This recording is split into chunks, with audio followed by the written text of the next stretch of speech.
And welcome, everybody. This would be the Jeff Cameron Show right here on 97.9 ESPN Radio. Hello, good to be with you. I'm Jeff. That's Tom. We're online, ESPNTallahassee.com. That's where you go to listen live via the streaming free. Always don't miss anything. If you do, get caught up at your leisure. All 3 hours to be posted upon the conclusion of the show, both on iTunes and in the audio vault. I can say it. Email jcs at 979ESPNradio.com. On Twitter, it's at JCameron Show. It's also at 979 ESPN Radio if you'd like to Periscope. Hello, Periscopers. On YouTube, it's ESPN Tallahassee. And should note the WTSM app is free for your mobile devices. Use it. Last live show with fresh content, if you will, for a little over a week. I'm taking off tomorrow and all of next week from the 3 to 6 shift, if you will. I will be working some while on vacation, heading over to Charlotte for the ACC meetings. Look forward to that. Chance to interview Willie Taggart and Cam Akers and Brian Burns, but also the other coaches and players in the league, and get caught up with my cohorts from around the ACC and figure out. I'll be interested to see who the media votes for. You know, we brought that up on Seminole Headlines. Before I get back to that here in a moment, next week and tomorrow, I think, you will get local content, though. There is going to be mostly best of the Jeff Cameron Show running, so you'll get fresh stuff. Yeah, you'll get something tomorrow. At least a combination of best of and Seminole Headlines at worst, and I don't mean worst in that way. Yeah, no, I know. But then next week, yes, it's all best of all 5 days, and then we're not actually back on that Monday. It's the Tuesday that we come. That's back. you, yeah. It's just me solo. You're not back yet. I'm jet lagging on Tuesday. Mm-hmm. Should be noted also that, I'm thinking about it because I'll forget. Here you go, kids, right here in the opener. Why don't we give away some stuff? That's the kind of fun and games we have around here. All right. How parting about that? Gift. Yeah. What the hell's our number here? That would be 523 ESPN. 3776. Very good. 3776. 523-3776. You don't even know what you're calling about. Stop making those phones ring. You don't even know what I'm offering. I haven't told you yet. All right, now you can call. I still haven't told you. Yeah, they're calling. Team FMX and Globe of Death motorcycle stunt show at Wild Adventures. All right. The darkness is creeping towards you. Yeah, that's Team FMX. Little Team FMX and the Globe of Death motorcycle stunt show. The darkness is creeping towards you. Check this out, folks. For 2 whole weeks, the Team FMX and Globe of Death motorcycle stunt show is coming to Wild Adventures Theme Park in Valdosta. These heart-pounding performances have been featured on America's Got Talent. Now you can see these death-defying feats in person. See the Team FMX and Globe of Death motorcycle stunt show daily from July 19th through July 28th, so next week. Unless the Globe of Death proves to be exactly that. If they die, they won't have a show. All bets are off in the case they kill each other. And when you're not catching the show from the Death Motorcycle Stunt Show, you can cool off at Splash Island. That actually does sound like a pretty solid summer Thursday, right? It does to me, too. Open every day through July 31st. Get all the details and your tickets at wildadventures.com. But here are the details. We're giving away, what, a pair? It's either a pair or a family 4-pack. I'll let you flip to the next page and see what exactly let's see it is. What we got here. It's usually near the bottom. Oh, family 4-pack. All right. 4 tickets. All right. 4 tickets to the Team FMX and Globe of Death motorcycle stunt show at Wild Adventures. Do it up. Caller 2. 523. Caller 2 starting now. Yeah. Starting now. Because we've had about 22 since you teased the phone number. That's why I did it. Teach them a lesson. 523-3776. There you go. Caller 2. Well, I was caller 2 10 minutes ago. Yes, you were. Sorry. Yeah. Motorcycle death stunt show. All right. That's False good. start. Yeah. Caller 2 523-3776. Our thanks to Cornerstone Tool and Fastener as we get the show started for sponsoring the program. We always appreciate that. Also, did you see yesterday, real quick, a bit of nostalgia? I tweeted it out, Tom. If you check my Twitter feed, Oh, yeah, well, at I Jay do. Cameron Show. First thing every morning. You saw they took down. Man, I had so much fun at Crenshaw Lanes, especially in the early 90s. Got a little loose over at Crenshaw back in the day, I'll tell you, Tom, and they tore it down yesterday. Bam, bulldozing it. It's all part of the Oglesby Union. And I said, may Marvin Overby forever strike, as he was a sweet old man. And I had a question about it right out the outset of the show here. Somebody said, didn't you used to have Marvin Overby on the program back in the day? Joe, to answer your question, we did, but we didn't have him on as originally as a guest. Marvin was on his way. He was the bowling coach at Florida State University, folks. Okay. Marvin Overby called the show. Matt and I were doing mornings. It's that long ago. And I did a bit one day about bowling on television. And I was talking about the introductions and how they had really tried, ESPN was really trying to liven up live bowling. And they actually, it was ridiculous. They would introduce these guys, they'd smoke the whole deal. It was hilarious. And so then I was introducing myself as, Jeff Cameron from St. Petersburg, Florida, and I was describing my attributes as a bowler and all this. And I did an announcer voice, and we had Metallica or something playing, and I was coming out of the tunnel. Overby was on his way to Crenshaw to go to work. And he was listening to the show. We were a new radio program, and he thought it was funny. He thought it was ridiculous, over the top, and funny. And so he just called the show, and Matt answered, as he was wont to do. Yeah. And Marvin said, hey, I love this. This is funny. By the way, I'm the bowling coach at FSU. If you guys ever want to come over here, I'll give you some lessons. And that is how the Jeff Cameron Show bowling tournament was born. Really? Yeah. That's a hell of a story. True story. That's how it was born. We did go over. We took him up. Well, first of all, I ended up telling Matt, the next time he calls, put him on. I want to talk to him. So he came on, and he was such a sweet older man, and he took bowling seriously, but he was funny. He got it. He knew where bowling stood in the hierarchy of sports. He just happened to be really good at it. Marvin started out, by the way, at Crenshaw, like cleaning the lanes and being a maintenance guy, and worked his way up. Yeah, you're going to get choked up thinking about it, right? And became the coach. This is the greatest damn story I've ever heard. Yeah, he ended up, and that whole place is dedicated to Marvin Overby, or was. Marvin called the show and said, came on, and I'm teasing him steady. I'm in my 20s. I'm just peppering him. And Pepper. Peppers. So he ended up laughing. He took it like a champ. He was funny, and he went along for the ride, and we loved him. And I remember we got off the air that day. I said, that guy is freaking awesome. I want to meet this man. And so we did. We went over there, and he gave me a lesson, and he gave Matt a lesson, I think. And he said, if you ever want to do anything as a show, come on out. I'll promote it, and you guys can do whatever. And so we said, why don't we have a charity bowling tournament, get together, drink beer, bowl. I already loved Crenshaw. I used to take my girlfriend over there all the time when I was in school. We'd go to Crenshaw. That was what we did. We'd go and have a few pops and get to the bowling. Yeah. Good times right there. Good times. That's never not a good time. I agree with that. And then and Mike's done a great job of carrying on the legacy over there. And I don't want to forget you, Mike, but you're alive and well. Marvin's not. So, we were devastated that day. We got the phone call that Marvin had passed in his sleep, sitting in his chair. And, yeah. At work at the house? No, he was at the house. Oh. Yeah, no. Sleeping on the job. Crenshaw just passed away. Well, he wasn't sleeping. It would have been fitting. Like, no, he passed away at his house. And we got the call. I was sad. I really liked that guy. He was so sweet, man. Cared so deeply about that place. He loved Crenshaw Lanes. It was like a home away from home for him.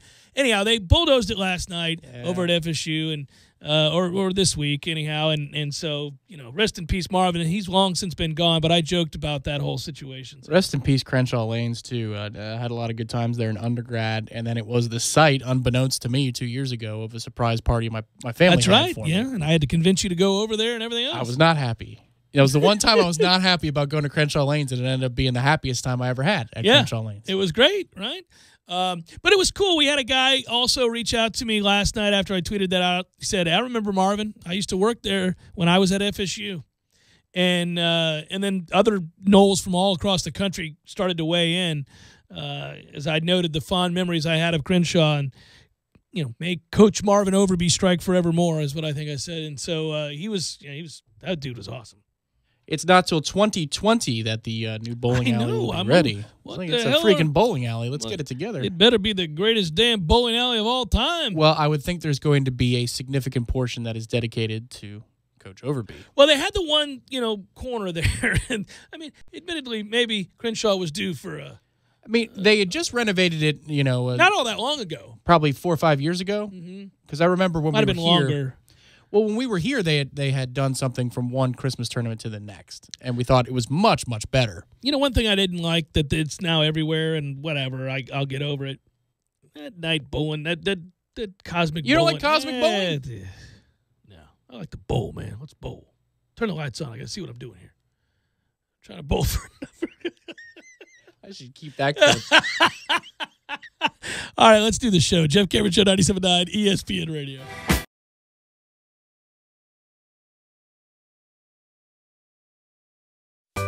Sorry, boys, I did not have time to pack. We got this. It's right here, guys. We got this. I thought I could handle it. We got this. Moving doesn't have to be a hassle.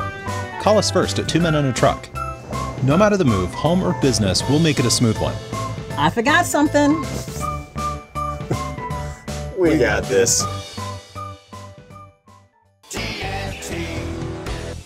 Landowners, your Mahindra dealer is ready to help you save during Mahindra's Red Tag Sale.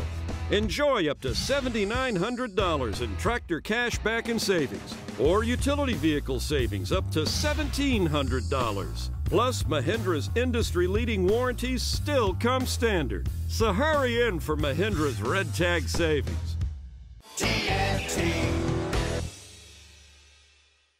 When you're in need of auto repairs, look no further than Nice Tire and Auto Service. Nice has been in business for 16 years with long-term, knowledgeable sales associates. They have the latest wheel balancing machine in the industry. And for passenger vehicles, they service AC, brakes, suspension, tune-ups, and much more. Never sit through a long wait. Nice Tire and Auto has 10 service bays to get you back on the road quickly. If you have tire problems, check out their large inventory with various Goodyear and Michelin tires. Nice Tire and Auto Service, 4792 Bluntstown Highway, 574-4100. Nissan will contribute $100. Plus, we will match your personal check of up to $100 made out to the Big Bend Hospice should you choose to donate. That's up to $300 per new Nissan sold. You've heard of hospice, but until you have that personal experience, you have no idea of the depth of care and compassion that the Big Bend Hospice provides to all of us at no charge. Hospice is caring when there is no cure. Hospice helps families heal, and you can count on hospice to be there for you. And if you're in the market for a new car, not only are the deals unbeatable, and Kraft Nissan has 0% interest for 60 months on every new Nissan, but you're helping a local, invaluable community partner. So won't you please join Kraft Nissan and partner with us to help the Big Bend Hospice this month. One day you'll need them, and right now hospice needs us, Tallahassee. Let's make this high-top transport van a reality together. Kraft Nissan on Mayhem Drive. Is your car's AC keeping you cool? With Tallahassee's summer season here to stay, stop in now to any auto and tire super service center and take advantage of their $69 AC recharge special. That's right. Visit any auto and tire super service center and recharge your car's AC for just $69, keeping you and your family cool all summer long. Visit any of their 5 auto and tire super service centers, locally owned and operated for nearly 40 years. Are you aware of what hard water really costs you? Heating elements can lose 25% of efficiencies, wasting hundreds of dollars in electricity and water. Repairs to valves, pipes, and early replacement of fixtures and appliances are very costly. Don't let hard water wash away your money. The HydroCare Smart Descaler from Wave Home Solutions easily clamps onto a pipe and will eliminate and prevent limescale in all pipes, appliances, and fixtures permanently. For more information, visit fixhardwaternow.com. That's fixhardwaternow.com. The Jeff Cameron Show, weekdays 3 to 6 on 97.9 ESPN Radio, is brought to you by Cornerstone Tool and Fastener. Big store pricing with local service. Online at ctf.nu. The Jeff Cameron Show is brought to you by Cornerstone Tool and Fastener. Big store pricing with local service. Online at ctf.nu.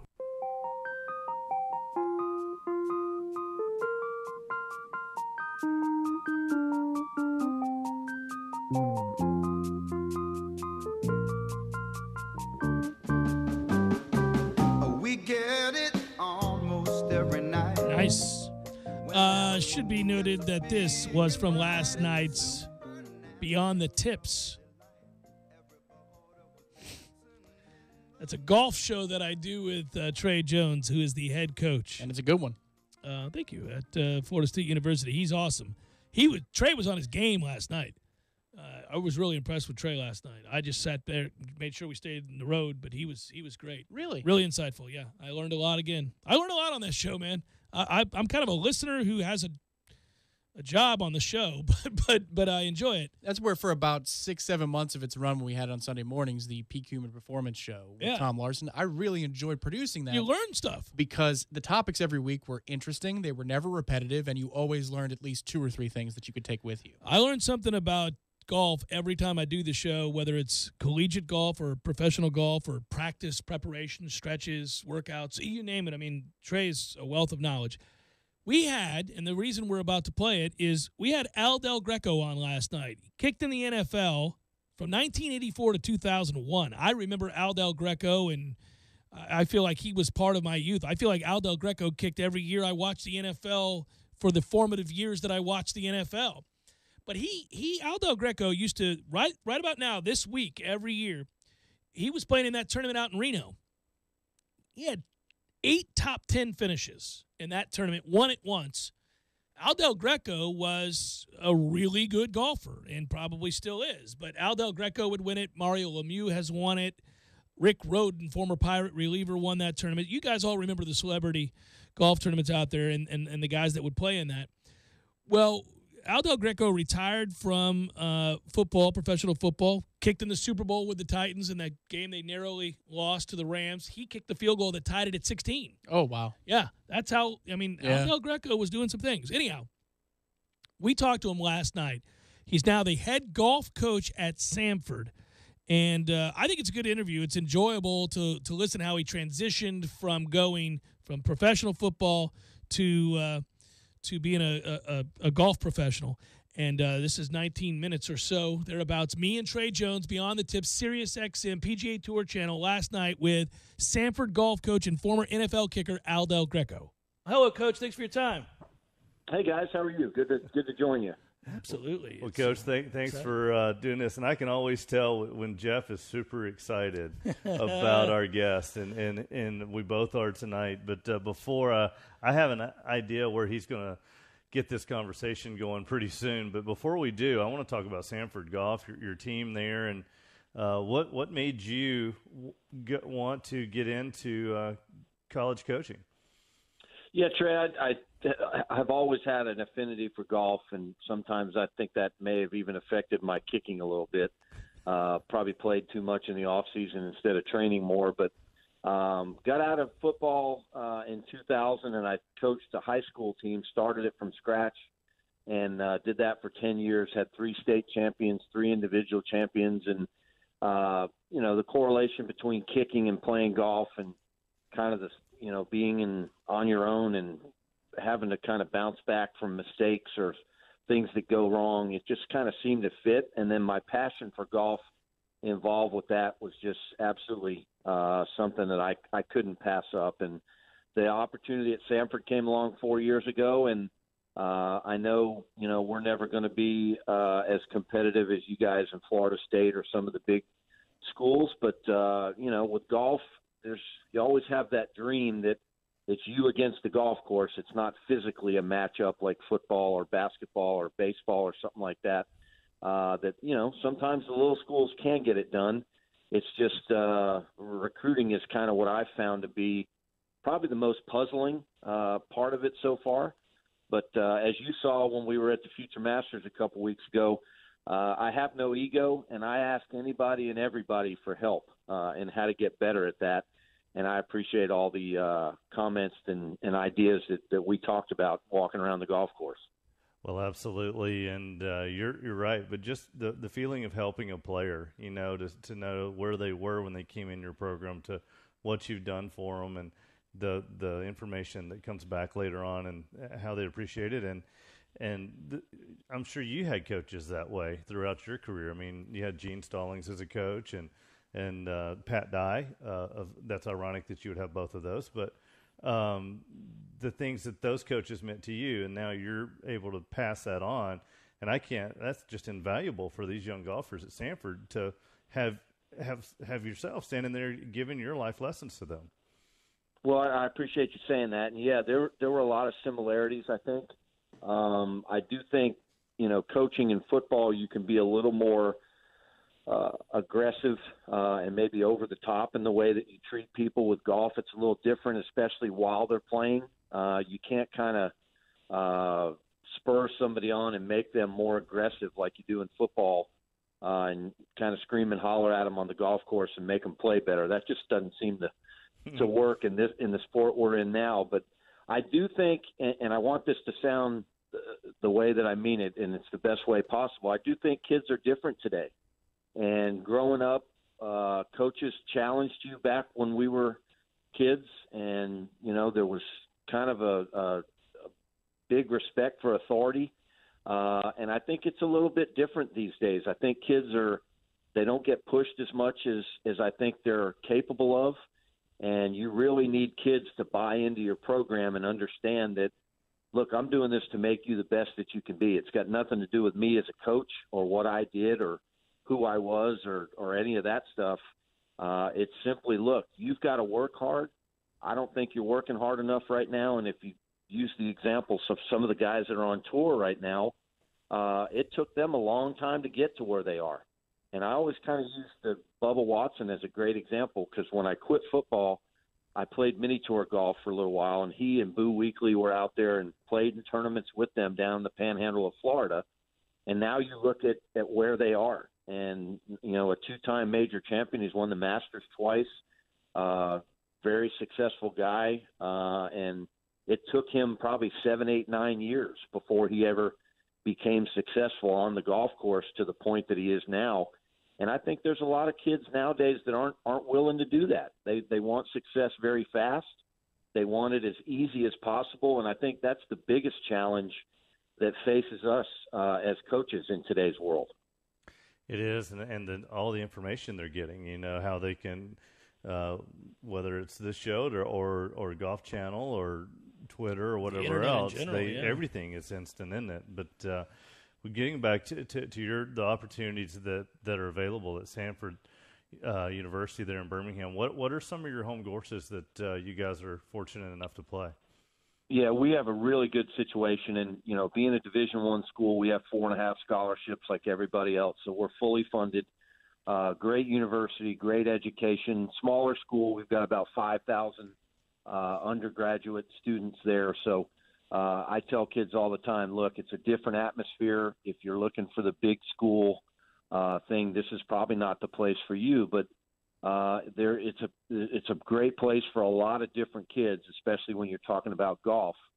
And some of the courses we play at Greystone, where they have the region's tradition, Champions Tour Major every year. We play qualifying rounds at Shoal Creek, out at Old Overton, at Birmingham Country Club, Pine Tree. There's so many good golf courses in this area that we get to utilize. And it makes for a great kind of rounding out when you're doing qualifying, that you don't get stuck on one particular course and feel comfortable there. You got to get out of your element. You got to be able to travel with your game. And because of that and all the great courses we have around here, I think we're pretty fortunate in that regard.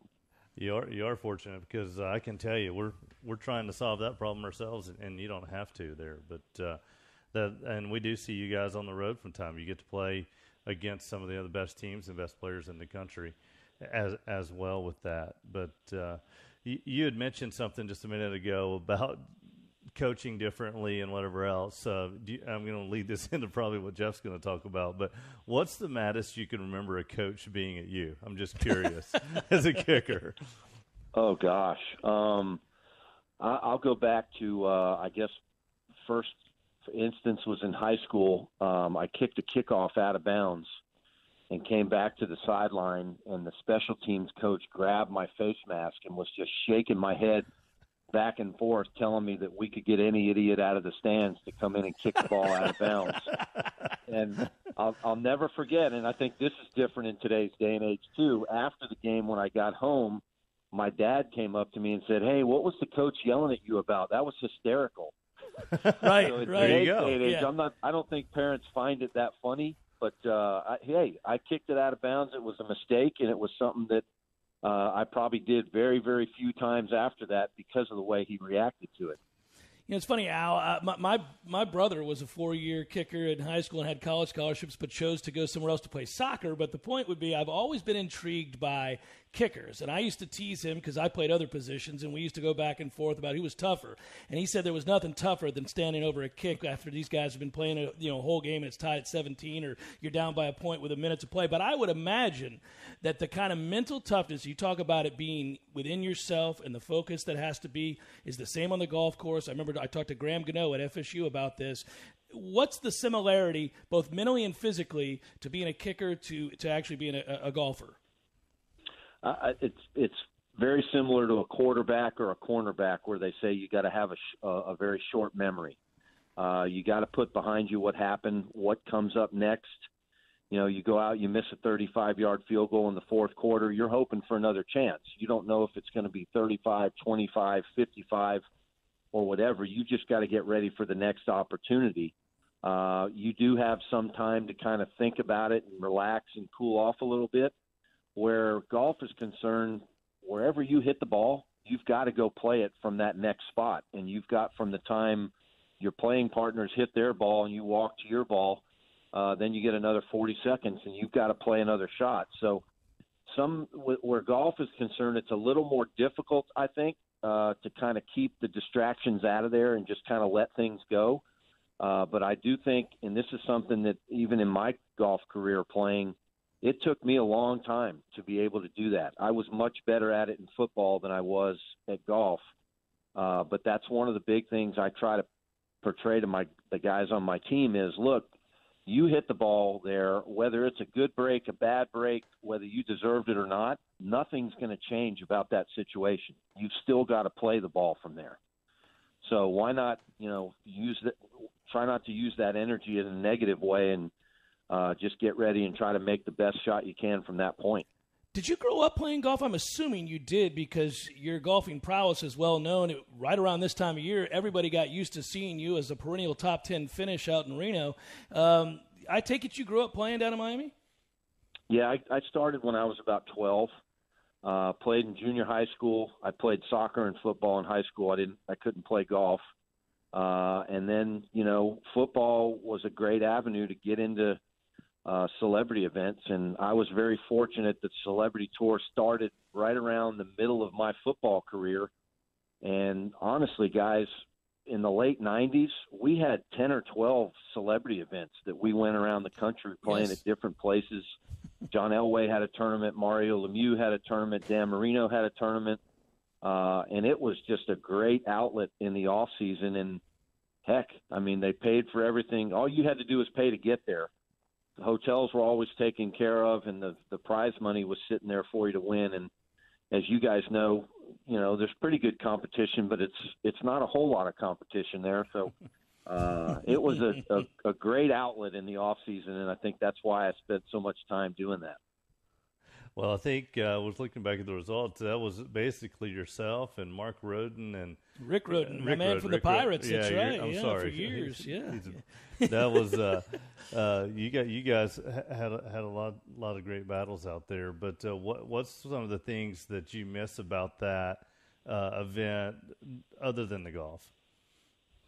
Lake Tahoe, as I said earlier, beautiful place. Edgewood is a really fun golf course to play.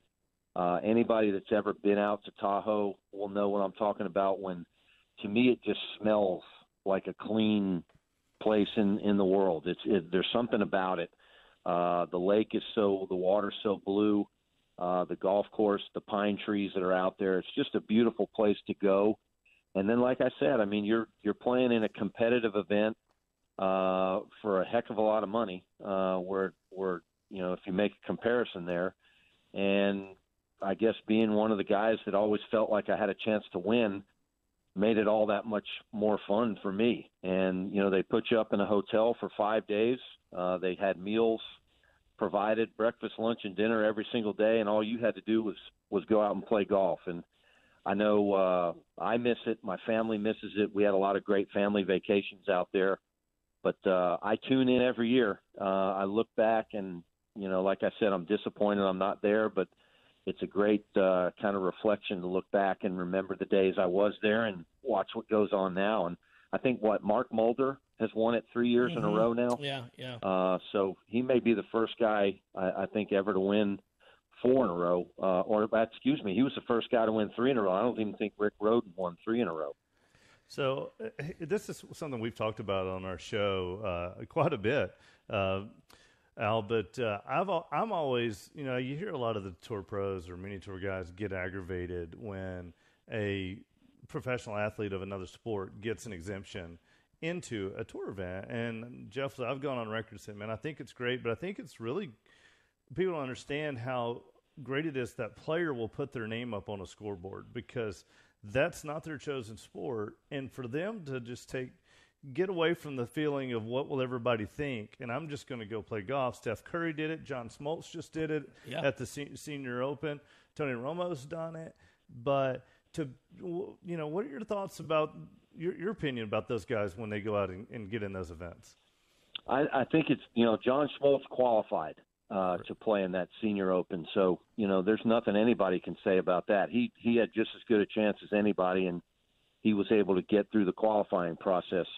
I qualified for 3 different, they were Nike.com or Buy.com events back when I quit football. I did get one sponsor exemption to one in Knoxville. And, I can totally understand why those guys that are making a living would feel that way. I just mentioned before how long it took Bubba Watson to get where he is now.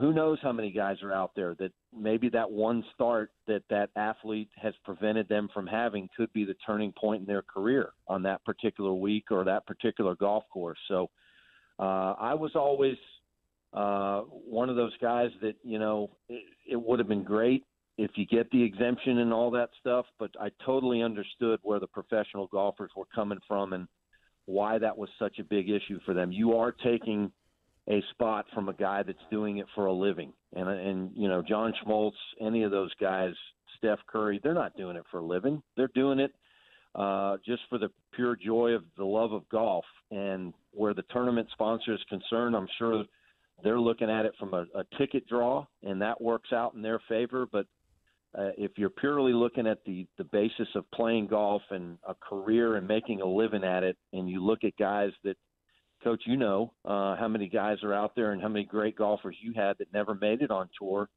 they're trying their tails off every single week, and it's a struggle. What we see on television isn't what golf really is all about. And because of that, I am all in favor of those guys feeling that way and really don't like it when an athlete gets that exemption. Al, I want to ask you one more question. I bring it back to something I alluded to earlier, if only because I've always been very impressed. It seems to me that there are select positions in baseball, positions in football, and in particular, it's interesting, there are a lot of good golfers who were kickers, and I've asked almost everyone that I've covered if they were good at golf. Was there anything about the mechanics, not the mental aspect, which I was alluding to earlier, but the mechanics of kicking, weight shift, what it might sound like a neophyte question, I'm not sure, but the mechanics of being a kicker that help you in golf? Yeah, I think there's a lot of similarities. You could look at it where, your leg is basically the shaft of a golf club. So there is a swing plane that you're swinging down. Your foot is like the face or the club head itself. A lot of guys, some guys kick with their toe pointed. I was one of those guys that kind of had my ankle locked and my toes up a little bit. But basically the way that you direct a football is very similar to what you do with a golf club and the way you hit a golf ball. If you're going to hit a draw or a hook, you're going to kind of come over the top of a golf shot, or you're going to come over the top of a field goal. If you're going to hit a fade or a push, you're going to kind of sit back a little bit and kind of ease up on your follow through. And it's the same thing with kicking. When you don't really go through the football and kind of punch at it a little bit, a lot of times you had tendency that the ball would go right. And, I'll get into one little aspect that people really don't know about, but when you kick, if there's a right to left wind, all you need to do is have your holder pull the nose of the football towards him so that the ball is sitting maybe not quite on a 45-degree angle, but almost, and that will counteract what that right to left wind is doing. If there's a left to right wind in across the field from you, you kind of have him hold the ball straighter, if not a little bit away from him, and that will counteract the wind going in that direction. So you can't really do that with a golf ball, but I guess, you could do it with your setup and the mechanics of your golf swing, but a lot of people never realize that, there is a way that you can kind of fight the wind when you're kicking a football too. If you went outside to kick right now, how many could you consistently make from 50? From 50? From 50. We had I'm going strong here, Al. From 50. If I could make one from 50, that'd be something crazy. All right, 44. I'd probably say 5 or 6. Okay. Anything under 40, I'm probably making 10 or 15 in a row. There you go. Today, right? Right now, walking out the door. Right now. It's still going to go straight. It just kind of like my golf game. The ball just doesn't go anywhere anymore. But the body won't let me do that. Hey, Al, this has been great. We'd love to have you on again. Oh, my Future gosh. success. We're rooting it for you there at Sanford, and thank you so much for your time. Anytime. Enjoyed it, guys. Hope you enjoyed that. Little something from last night. Beyond the Tips, Sirius XM, PGA Tour Radio. That was Al Del Greco, former NFL kicker and current Sanford head coach. More of the Jeff Cameron Show here in a moment. 97.9 ESPN Radio.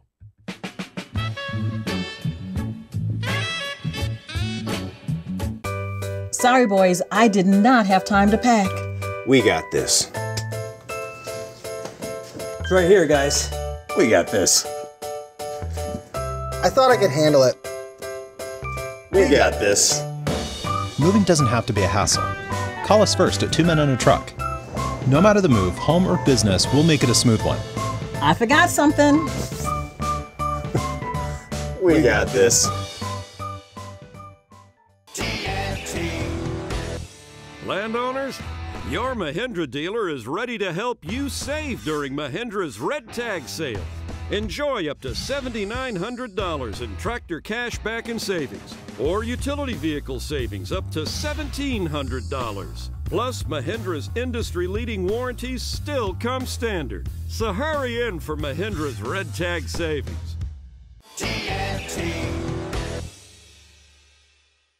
When you're in need of auto repairs, look no further than Nice Tire and Auto Service. Nice has been in business for 16 years with long-term, knowledgeable sales associates. They have the latest wheel balancing machine in the industry. And for passenger vehicles, they service AC, brakes, suspension, tune-ups, and much more. Never sit through a long wait. Nice Tire and Auto has 10 service bays to get you back on the road quickly. If you have tire problems, check out their large inventory with various Goodyear and Michelin tires. Nice Tire and Auto Service, 4792 Bluntstown Highway, 574-4100. Boats from the Bass to the Saltwater Bay Series, Skeeter has been recognized for 18 consecutive years as the leader in customer satisfaction for fiberglass outboard boats. Check in at Mike's Marine Supply for the spring special starting soon. Located at 1296 Coastal Highway, Panacea, Florida, call Mike's Marine at 984-5637, online at mikesmarinetallahassee.com. Yo, this is your cup holder talking. You know me, the little round thing between your car seats. Now, listen, we need to talk. Now, I normally have a nice cold bottle of Mountain Dew in me, but at the moment, I'm empty. That's right, no Mountain Dew. Nothing in here but a couple of quarters and a dime. A fully capable cup holder like me just carrying your loose change, it's embarrassing. Look, I'm not made for loose change. I'm round like a bottle of Mountain Dew. Glistening, cold, and delicious. I'm made to keep Mountain Dew within reach at all times, so you're never far from that incredible bold citrus kick whenever you need it. Just inches from your hand. So find a store already, grab some Dew, toss it back, then place that bottle where it belongs, and put that loose change back in your pocket. Mountain Dew.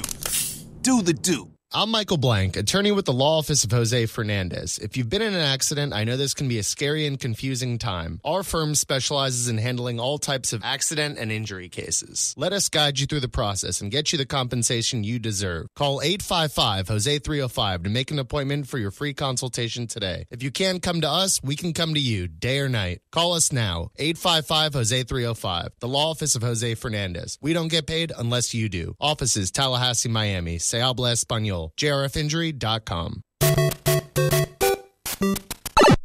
Games for Less, the only locally owned and operated gaming store in town, has Tallahassee's largest selection of new and used video games and game systems. The future of video gaming is at Games for Less, where they have both the PS4 and Xbox One. It's time to trade in your old systems and elevate your gaming experience now. Games for Less is also your headquarters for the best in retro gaming. Atari 2600, original Nintendo, Super NES, or Sega Genesis, you name it. They got it at Games for Less. Games for Less, the Super Walmart Shopping Center on Appalachia Parkway. Give them a call today at 850-219-3535. That's Games for Less. ESPN Radio Sports Center.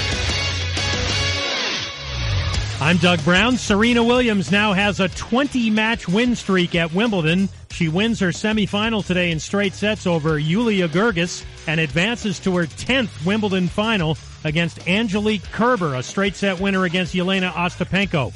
Even though Williams has won this title 7 times, she was not assuming she'd get another chance.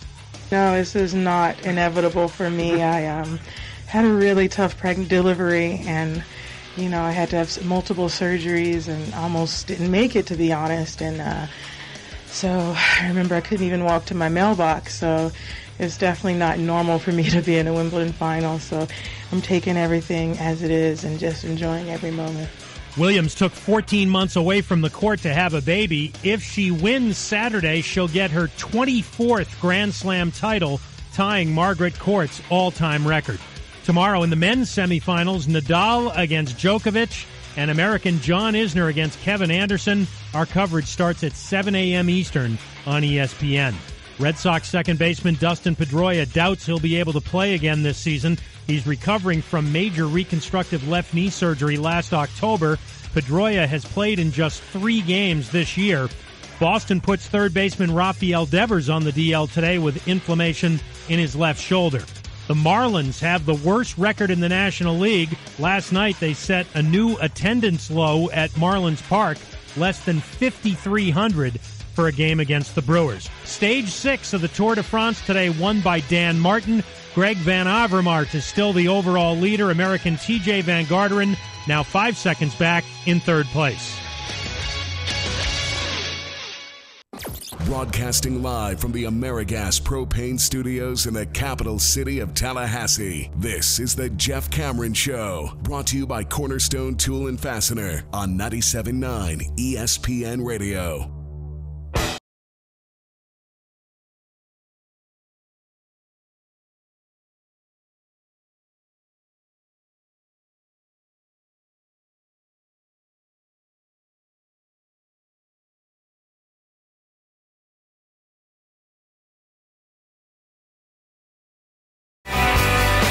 Check out warchant.com as the top 40 countdown.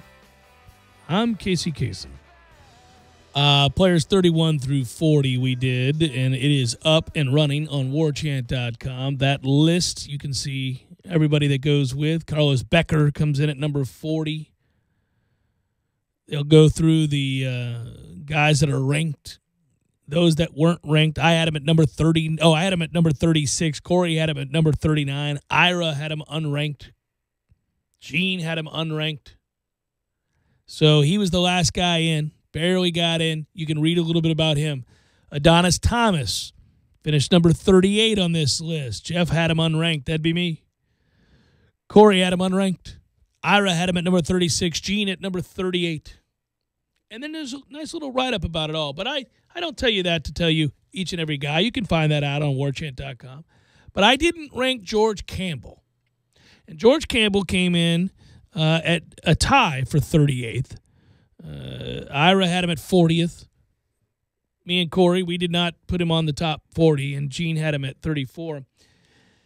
And he's an intriguing guy because, again, we've been waiting. He's kind of been tabbed now, at least for me, the new unicorn. And, Matthew Thomas was the unicorn, and now George Campbell is the unicorn. It's not that we haven't seen them before. We have. Now, Matthew Thomas, while obviously not being beloved by NFL scouts, did have a productive season for Florida State, at least in terms of sheer tackles. Oftentimes, effort was optional, and that was frustrating. But, he did have a productive season. George Campbell's never been that guy. George Campbell's a guy that does try hard. George Campbell is a guy that has quite obvious physical tools at 6'4", 210, can run. But George Campbell can't stay on the field, ever. And, we saw him catch 3 passes for 85 yards against NC State. He ends up re-aggravating the same core muscle injury that sidelined him for all of 2016. And the next thing you know, we're done here. Maybe with a better strength and training program, we can avoid these things. Maybe. I don't know that was this in this case, because core injuries are bad. They're the kinds of things that can plague you for your life, almost for your career.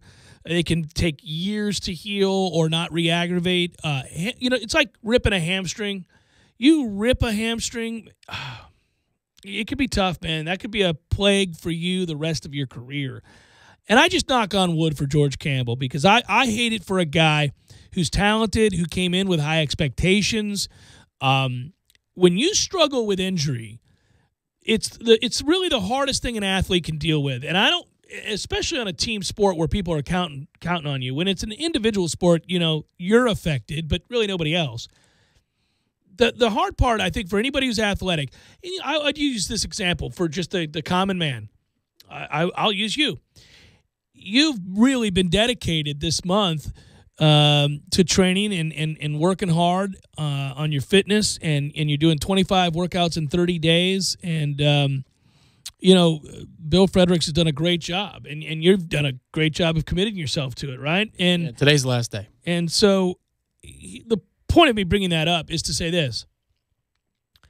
If in the middle of that, you were really seeing gains and making strides or making gains and seeing strides or taking strides or whatever the hell I'm trying to say, and all of a sudden, you had a setback, you had an injury, that's just for this 1 month of dedication, and it would devastate you. I mean, because you're all in. The mindset, the switch that you have to, flick. Well, these are tough workouts, these 25. Yeah. You've done them. Yeah. They can be kind of brutal, and there were days where I would have to get stretched out in order to be able to do what I needed to do in the back or the hip or whatever it was. Yeah.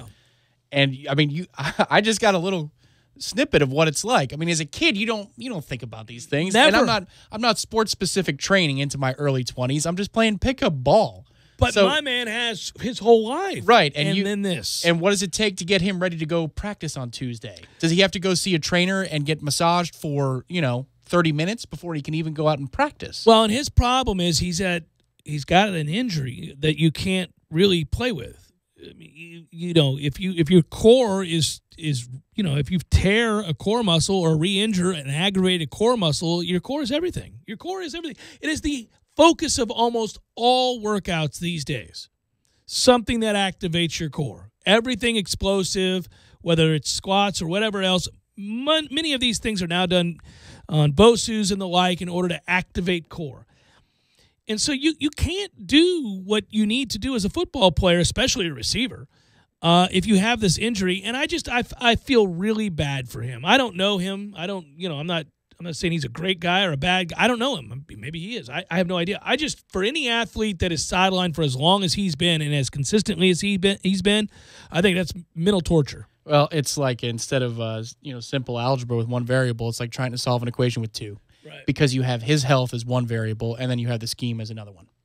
And you could even throw a third in there and say, how much do the coaches really care about an established player here, quote unquote, or at least a veteran, quote unquote, right. versus one of their own that they recruited? So is he already at the bottom of the depth chart because they trust Warren Thompson more? They trust a receiver that they've been recruiting for a couple of years to Oregon more than they do Georgia. I was just about to say, Warren Thompson committed to Willie at Oregon, and so now, yeah.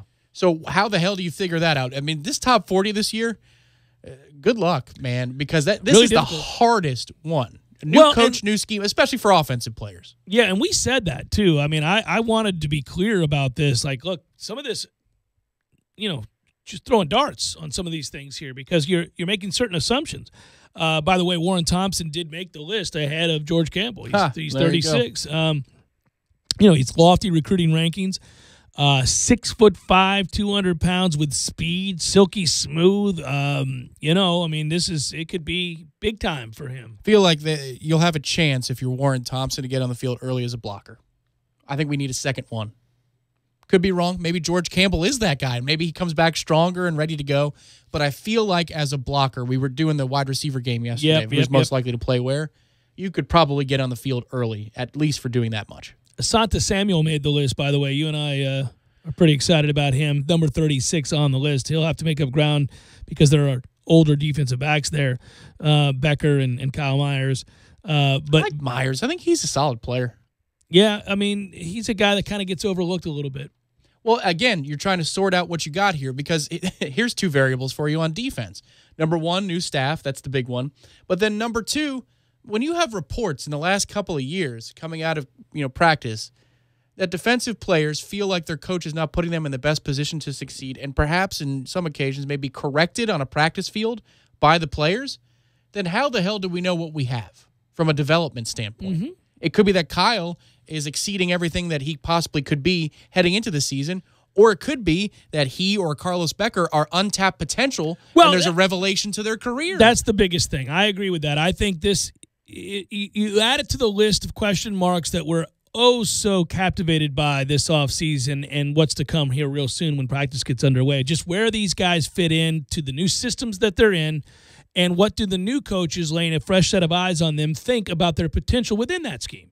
And you're right. I mean, it could just be they didn't work out in the previous regime's plans, or they overlooked them because they were underclassmen, or because they got in the doghouse and remained there forevermore, which was a frequent problem for a lot of guys during the Jimbo Fisher era. By the way, Nasir Upshur came in at 31, and Trey McKitty is the guy that we're also excited about, who's much higher ranked on this list, because I think McKitty, his athleticism at his size is pretty absurd, and he's the one expected to replace basically Ryan Izzo to a large extent. But in this offense, again, there's nothing wrong with a 6'2", 248-pound guy that might serve as an H-back. Right, and that's he was the one who committed after Nauta went to Georgia, I do believe. I think I have that recruiting class right. But Pops was big time in terms of recruiting his own class, helping fortify the coaches in their efforts. And people liked his talent. They said he's not going to be Nauta because that dude was ready-made the moment he stepped on the field, and he's lived up to the billing at Georgia. But they liked his ability. He wasn't just a throw-in, or he wasn't just a recruiter who was going to get a degree and that's it. He just kind of disappeared from the discussion at all. McKitty had passed him while we were obsessed with Maven Saunders and Izzo. Yeah. But Pops just kind of was lost in the shuffle. So maybe Willie sees something here with him too. Well, the oddity is that the number one thing that stood out time and again with him was how physical a blocker he was. And so there's a need for that. Always there is. And so, I think he may benefit greatly from a new staff. And there are a lot of guys on this list and on this roster that I think benefit greatly from an entirely new staff. This is one of those years where, as we get whispers or go to media day or anything in between, keep an open mind. Just keep an open mind that somebody might be playing well. And you say, well, that kid never was anything. It might be different, man. This whole staff may change the definition of everything because they're looking for fundamentally different aspects of your game. Yeah, and I think there are a lot of kids that will now push the incumbents because they know it's a fresh start. It's a chance. And when you were in the doghouse or you had fallen behind or were perceived a certain way previous with the old regime, in particular Jimbo, if you pissed him off or he didn't think you were smart enough or whatever it was, there's a chance you just weren't going to get meaningful minutes anytime soon. That also leads to an interesting dynamic. Of course, you can't favor a bunch of freshmen, but, this first wave of freshmen are, at least in some part, Willie's guys, right? Yeah. Versus the guys that are the incumbents.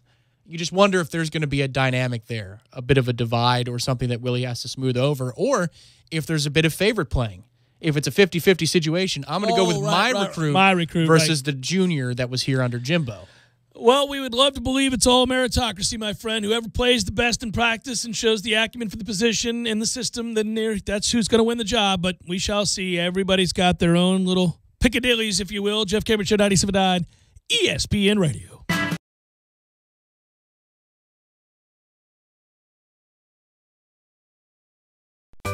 Sorry, boys, I did not have time to pack. We got this. It's right here, guys. We got this. I thought I could handle it. We got this. Moving doesn't have to be a hassle. Call us first at 2 Men and a Truck. No matter the move, home or business, we'll make it a smooth one. I forgot something. We got this. Landowners, your Mahindra dealer is ready to help you save during Mahindra's Red Tag sale. Enjoy up to $7,900 in tractor cash back and savings, or utility vehicle savings up to $1,700. Plus, Mahindra's industry-leading warranties still come standard. So hurry in for Mahindra's Red Tag savings. When you're in need of auto repairs, look no further than Nice Tire and Auto Service. Nice has been in business for 16 years with long-term, knowledgeable sales associates. They have the latest wheel balancing machine in the industry. And for passenger vehicles, they service AC, brakes, suspension, tune-ups, and much more. Never sit through a long wait. Nice Tire and Auto has 10 service bays to get you back on the road quickly. If you have tire problems, check out their large inventory with various Goodyear and Michelin tires. Nice Tire and Auto Service, 4792 Bluntstown Highway, 574-4100. Today, business happens here, and virtually anywhere. Because today, innovative companies are reinventing the way business happens. And they need people who can keep up. With the expertise and technology to get packages to over 150 million delivery points. So, who can help you deliver the future of commerce? The United States Postal Service. See why we deliver more e-commerce packages to homes than anyone at USPS.com/future. It's that time again. HealthSource Chiropractic is once again sponsoring the penalty box for your Tallahassee Roller Girls as they take on the Dixie Roller Girls this Saturday, July 14th at 7 p.m. Doors open at 6:30 so you can snag great seats and get up close and personal with the hard-hitting action. I'm Dr. Rob with HealthSource Chiropractic, the official chiropractor of the Tallahassee Roller Girls. Come see me this week before the bout and you can get free tickets. Call me today at 877-8980. And remember, don't settle for treatment. Let HealthSource care for you. Driving every day from the AmeriGas studios in the capital city of Tallahassee. This is 97.9 ESPN Radio, WTSM, Woodville, Thomasville, Tallahassee. ESPN Radio Sports Center. I'm Doug Brown. Serena Williams now has a 20-match win streak at Wimbledon. She wins her semifinal today in straight sets over Yulia Gergis and advances to her 10th Wimbledon final against Angelique Kerber, a straight-set winner against Yelena Ostapenko. Even though Williams has won this title 7 times, she was not assuming she'd get another chance. No, this is not inevitable for me. I had a really tough pregnant delivery, and I had to have multiple surgeries and almost didn't make it, to be honest. And so I remember I couldn't even walk to my mailbox. So it's definitely not normal for me to be in a Wimbledon final. So I'm taking everything as it is and just enjoying every moment. Williams took 14 months away from the court to have a baby. If she wins Saturday, she'll get her 24th Grand Slam title, tying Margaret Court's all-time record. Tomorrow in the men's semifinals, Nadal against Djokovic and American John Isner against Kevin Anderson. Our coverage starts at 7 a.m. Eastern on ESPN. Red Sox second baseman Dustin Pedroia doubts he'll be able to play again this season. He's recovering from major reconstructive left knee surgery last October. Pedroia has played in just 3 games this year. Boston puts third baseman Rafael Devers on the DL today with inflammation in his left shoulder. The Marlins have the worst record in the National League. Last night they set a new attendance low at Marlins Park, less than 5,300 for a game against the Brewers. Stage 6 of the Tour de France today won by Dan Martin. Greg Van Avermaet is still the overall leader. American TJ Van Garderen now 5 seconds back in third place. Broadcasting live from the AmeriGas Propane Studios in the capital city of Tallahassee. This is the Jeff Cameron Show, brought to you by Cornerstone Tool and Fastener on 97.9 ESPN Radio.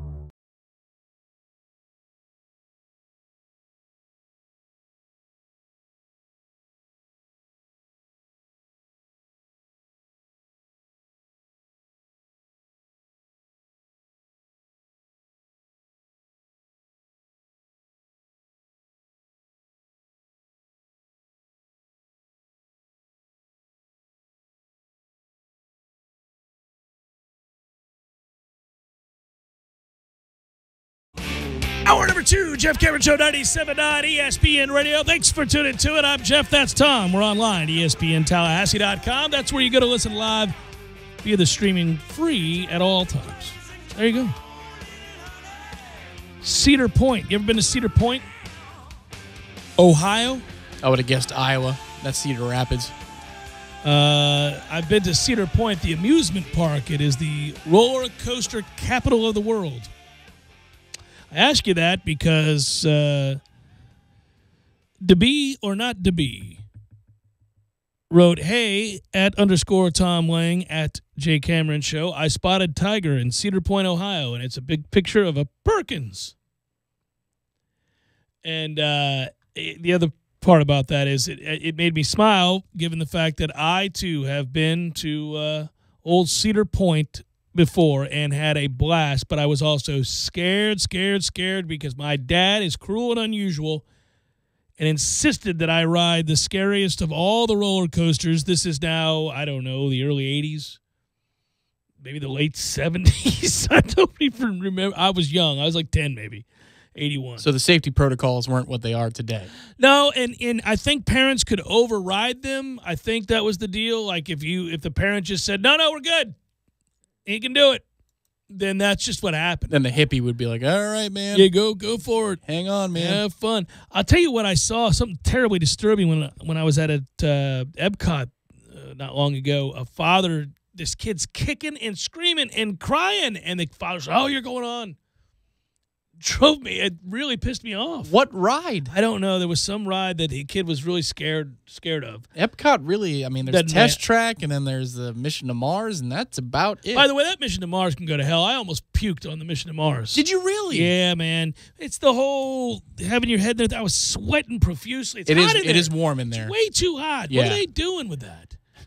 God, dog. What is he doing? I was so mad. I was like, I was there next to a stranger on my right. Mm-hmm. And I'm just, this is ridiculous. Hot as hell. My kids were on my left. Upper arm fat spilling over into your seat. The whole thing. I'm like, this is, and then just your turn to press the button and all that stuff is going on. When you land there, it does feel like, I mean, they do a good job with that. You do feel like you're about to tip over the edge and the whole deal. Oh, yeah. Yeah, no, it's. But I almost threw up. The G-force got you? It was hot. It's what got me. It was just hot in a cooped-up space. I was miserable. Well, earlier today I saw that somebody had the thermostat here in the studios at 75. Thermostat. 75. What the hell are doing? we That doing? should never, ever happen. I'm in here. I'm wondering what the bleep is going on. So at Cedar Point, they have the Gemini, the Iron Dragon, the Magnum XL 200, which sounds like a condom. Yes, it does. They have the Maverick. They've got the Millennium Force, the Pipe Scream. Hey, now. The Raptor. It goes with the Magnum pretty well. I knew you were going with there. They got the Wicked Twister. Pound it. They got the Steel Vengeance. Top Thrill Dragster. They have the Valravn and the Raptor and the Rougarou and all that good stuff. So I don't know. I would love it now, I think, more than I did back in the day. I went on the Blue Streak. The Blue Streak was famous, very, very famous at the time. The Blue Streak is still there. It's a must-see classic. It is a 30-second ride. It's a 78-foot climb up the first hill that takes you go down, I don't know, you end up hauling ass, you do a 180-degree turn, you do the whole deal. It's it's what it is. That's the one my dad made me get on. Oh, the man. Blue Streak. Brutal. So he took you to Jaws. He put you on roller coasters. Yeah. Man, he put you in the line of fire a lot. But when I look at the Blue Streak now, I'm like, this is so incredibly tame. But to me, I was mortified, and Dad, I don't want to go. He said, oh, you get on. You'll like it. I've enjoyed every roller coaster I've ever been on once I get on the ride. And I'm in, you're in the flow of it. But two of them tick to the top scares the hell out of me. Two I love of them though, but yeah, have been overwhelming in the moment. One was I just recently was in Hollywood Studios for the Rock and Roller Coaster. I love that got to you? Well, because I forgot how fast it goes when it starts. I had forgotten the actual G-force you pull when you go from 0 to 60. Yeah. Holy cow. Yeah, it's unsettling, isn't it? I lost my breath. Yeah. Because I wasn't prepared the way I used to be Were as you a kid. laughing at yourself? I was halfway through. I'm like, holy Nikes. And then the Hulk, which is the same concept, but when I was in 8th grade, even 3/4 through the ride, I said, my God, God, this is something. This is really intense. Rest of them, piece of cake. Yeah, I think I've enjoyed every roller coaster I've ever been on. There have been a couple that I was absolutely really frightened of, but just once we got going, I was good to go. This same trip, we went to Cedar Rapids and we went to or Cedar Point, and we went to Kings Island, which is another place right by there, and it too. There are a lot of roller coasters there. I'm trying to remember which one I went on at Kings Island. There are famous ones, and I'm just now pulling these up here. They have similar names. I'm trying to think of the all-time. I don't know. It was the Beast. Did you go to the Perkins in the morning? It was the Beast. No, we didn't. I'd like to go on the Vortex and the Invertigo and the Mystic Timbers now, but the Mystic Timbers. The Mystic Timbers. Yeah, roller coaster. The Bat. They have one called the Bat. That's just flying around like a bat. It's crazy. There's one at Dollywood. Of all things, in Chattanooga, Dolly Parton's place. You've been to Dollywood? Unfortunately. Oh, my God. Were you at ETSU or something? No. We went 2 summers ago. We were in Pigeon Forge. We were going all around, and we ended up going over to Dollywood. That's right. You did. Yeah, well, we were river rafting, and that was fun and all that. But we ended up at Dollywood one time. And the thing I'll tell you, remember I told you, at that time, the thing about Dollywood was every person there was wearing a Duck Dynasty shirt. Every single person. I started taking pictures. I just took pictures of all the fat people in their carts wearing Duck Dynasty shirts, and I thought, my God, it's a cult. It was unbelievable. One fat loser after the other just wearing their Duck Dynasty shirts. Were they the same shirt, different characters? Different characters. Really? Oh, yeah. You can see this guy here clearly likes this guy the most. He likes this beard better. So it was like, kids with Goofy or Donald or Mickey or Pluto. Duck Dynasty. It's like they all had their Duck Dynasty. That whole place was a stereotype. It was so perfectly cemented. I began to take pictures. I'm like, well, that's exactly, if I were cynical, the way I would describe Dollywood. And it was 100% that. 100%. How were the funnel cakes? I don't know if I'm going to talk any sports this segment. I'm just going to go all in on roller coaster rides. Come on, man. Sports. Get to it, Cameron. All right, I'll get to it. Here's my take. As long as Manny Machado doesn't go to the Yankees, I'm fine with it. There you go. There's my take. That's my sports take for the moment. He demands to play shortstop wherever he goes. If you're trading me to play third base, not doing it. That's what he said. Well, okay, fine, but just don't go to the Yankees, whatever you want to play. You're not allowed to go to the Yankees. You can go anywhere else. Preferably, I'd rather you go to maybe stay in the American League, somewhere on a team that's not any good. Can you stay out of the NL Central? Isn't it the ultimate form of hypocrisy now looking back at it? That Yankee fans were okay with A-Rod playing third and not short, even though he was superior to and would have added wins from the position of shortstop over Jeter, and you could have put Jeets somewhere else. Yeah, it ended up working out, right? It ended up, they got the one with A-Rod. They got the one, yeah. But, I mean, for as cutthroat as Yankee fans pretend to be about everything, when it comes to shortstop, it's like the holy spot for Derek Jeter, whose range factor was a joke compared to A-Rod's. And yet, please, he can't play shortstop for us. If you look at the entirety of the American League East, right, and all of this conversation about what's going on with Manny Machado and would Baltimore trade him within the division to the Yankees, which I would say a resounding no, you dumbasses, unless you get a windfall, the likes of which we seldom see. That does occasionally happen. I mean, the Cubs, for example, gave up legitimately elite prospects for a rental in the form of Chapman because they believed, well, we can win the World Series. Turned out to be true, although their manager, who is beloved, tried to lose that World Series. That said, they did give that up because they said, this is it. We're ready-made. This is to win the whole thing. And I do believe in that moment, GMs should say, okay, look, we're perfect everywhere. We've got this one weakness that could cost us the World Series. Go get this guy. Yeah, go ahead and do that. Give up your future. Well, that's the thing. It's hard for most fans who just don't want to consider things and think about context and all the facts at a given moment. When you make an acquisition for somebody like that across all sports, it's still a poker game. You know, you could have still lose. Yeah, you could have pocket aces, and now here we go to the community cards in a game of Hold'em. You can easily lose the game. You have the odds are in your favor, but you can easily lose, especially in a sport like baseball. Like, Mets fans, they do this all the time. They get mad at Manaea or Alderson, and I don't agree with everything they do, but given the options in front of them, GMs make decisions to make or break you. And if they put you in the best position at the time, and you can't go back and be mad at them later. Can't. You really can't. No, you can't. I think the Yankees are going to end up going in on J.A. Happ, trying to get him. They need an arm. They need a pitcher. I would think they'd go that route. You've got the East is incredibly intriguing right now because the Red Sox are great, and they'll be in on a late inning reliever. They'll go for a Wade Davis or something like that. That's one hell of a bridge. Yeah, that's a bridge for the ages, right? But then that's what they'll do. The Orioles, meanwhile, have so many guys that they can get rid of. So do the Blue Jays, Josh Donaldson. You name it. I mean, guys that they got to say, hey, have a good day. We're not in it. Let's do this thing and try to get what you can get. We'll see what the Phillies and the Braves do in the East. The problem is Machado's a rental.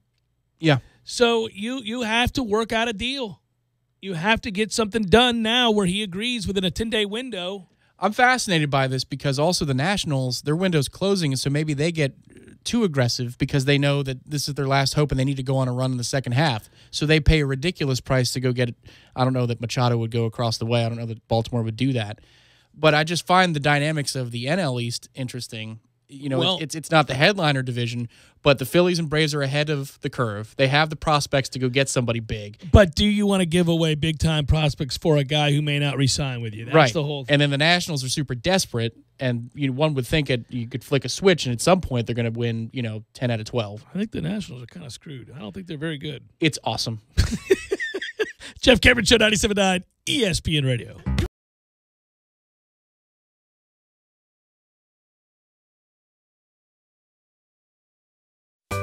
Sorry, boys, I did not have time to pack. We got this. It's right here, guys. We got this. I thought I could handle it. We got this. Moving doesn't have to be a hassle. Call us first at 2 Men and a Truck. No matter the move, home or business, we'll make it a smooth one. I forgot something. We got this. Landowners, your Mahindra dealer is ready to help you save during Mahindra's Red Tag Sale. Enjoy up to $7,900 in tractor cash back and savings, or utility vehicle savings up to $1,700. Plus, Mahindra's industry-leading warranties still come standard. So hurry in for Mahindra's Red Tag Savings. TNT. When you're in need of auto repairs, look no further than Nice Tire and Auto Service. Nice has been in business for 16 years with long-term, knowledgeable sales associates. They have the latest wheel balancing machine in the industry. And for passenger vehicles, they service AC, brakes, suspension, tune-ups, and much more. Never sit through a long wait. Nice Tire and Auto has 10 service bays to get you back on the road quickly. If you have tire problems, check out their large inventory with various Goodyear and Michelin tires. Nice Tire and Auto Service, 4792 Bluntstown Highway, 574-4100.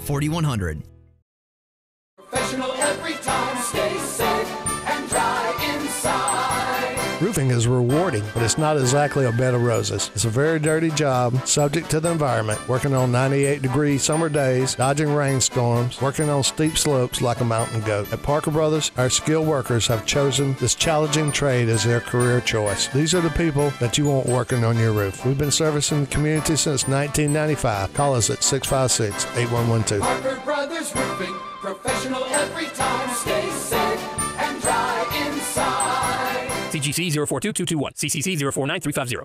Don't just listen to The Jeff Cameron Show. Watch it live. The Jeff Cameron Show Streamcast. Live weekdays 3 to 6 p.m. Head to ESPNTallahassee.com today to watch live or catch up on demand. The Jeff Cameron Show Streamcast. Brought to you by Nice Tire and Auto, your trusted Goodyear dealer.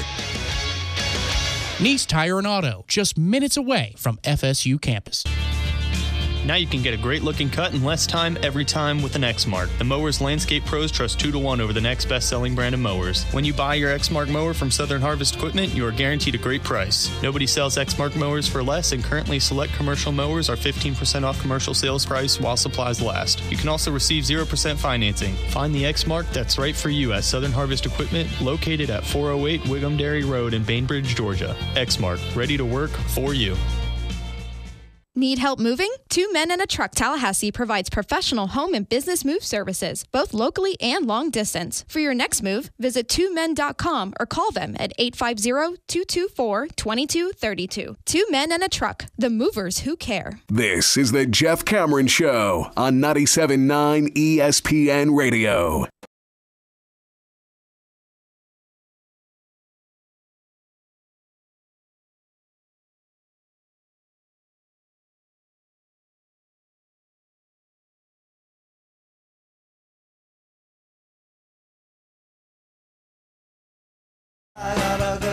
Love this song. Every time I hear Joe Strummer's voice on this song, I feel like it should be Friday.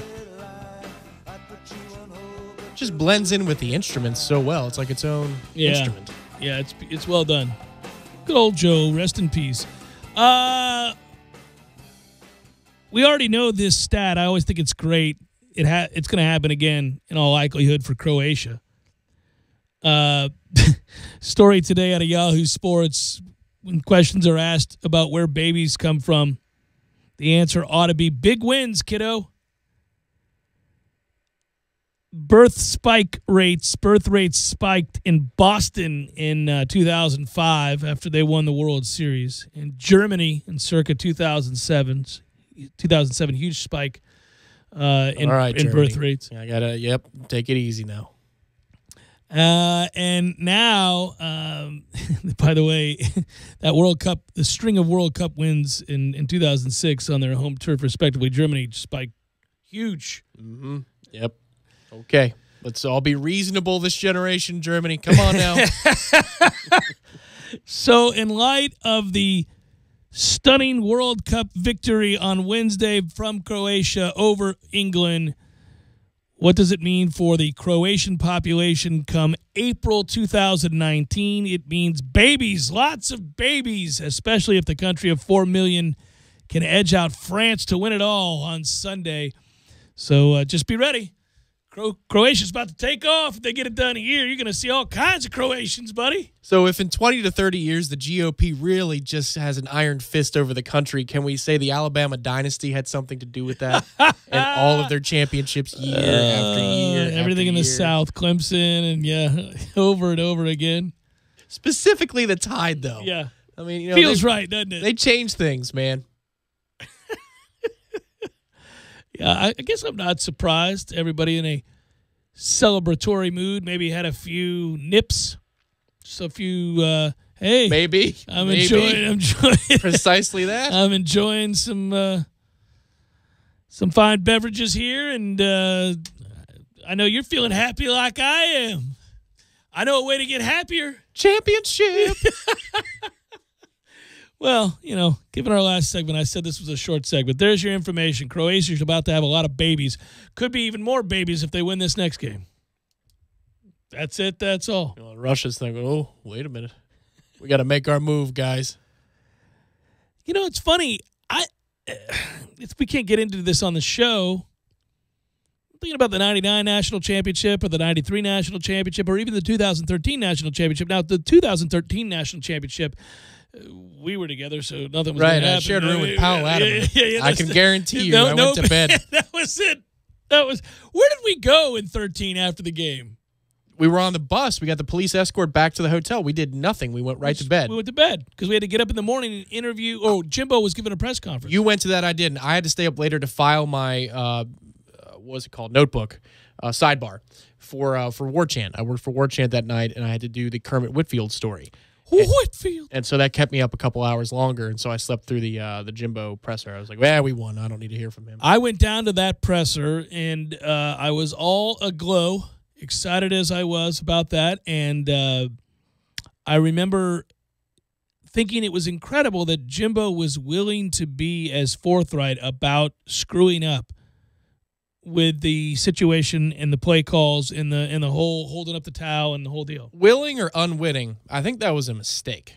I think once he said, he went, ooh, well, I may have given them too much information there. He admitted that he thought that he had made a mistake, that he should have been more cautious given the fact that obviously you have a former coach on the opposing team's staff. But he did just kind of come out and say it. It was really early on, too, in the interview. And I remember because they were asking him about the difference between the first half and the second half. And I can't remember exactly what he said, but that was one of the things that stood out. Is that the biggest bleep moment in your career, Jimbo, when Kelvin Benjamin comes to the sideline and yells, Craig's calling all the plays? Craig's calling all the plays, right. What? Yeah. Also, I might note that the whole world knew that fake punt was coming. That's how well executed that punt was, though, that fake punt. Despite everybody having a pretty good handle on the fact that this would be a good time for a fake punt, he still gets to the corner. Biggest run of Carlos Williams' career right there. The one against Clemson's a good one, too. It's a good, but that one, Also, the tip, pass, catch, touchdown against Miami is a good moment. That's a good moment. Didn't he? I don't know if he finished the job for a pick six, but he had an interception against Georgia Tech in the ACC title game in 12. Oddly enough, Carlos had some plays in his career. Then, as a wedge buster, man, that guy. Ooh, holy You would have never wanted a piece of that. It's uncomfortable. Can't imagine him now. I mean, isn't he like 285 out there running around these days? I mean, I'm sure he's still got plenty of athletic ability if he ever wants to let it rear its head again. I don't know how much money he made with the Bills that season with the touchdown bonanza that he had, but, man, he could have made a lot more. Let's just put it that way. In a league of freaks, I mean, he was, for 8 to 10 touches a game, he was so worthwhile. Strong dude. Jeff Cameron Show, 97.9 ESPN Radio.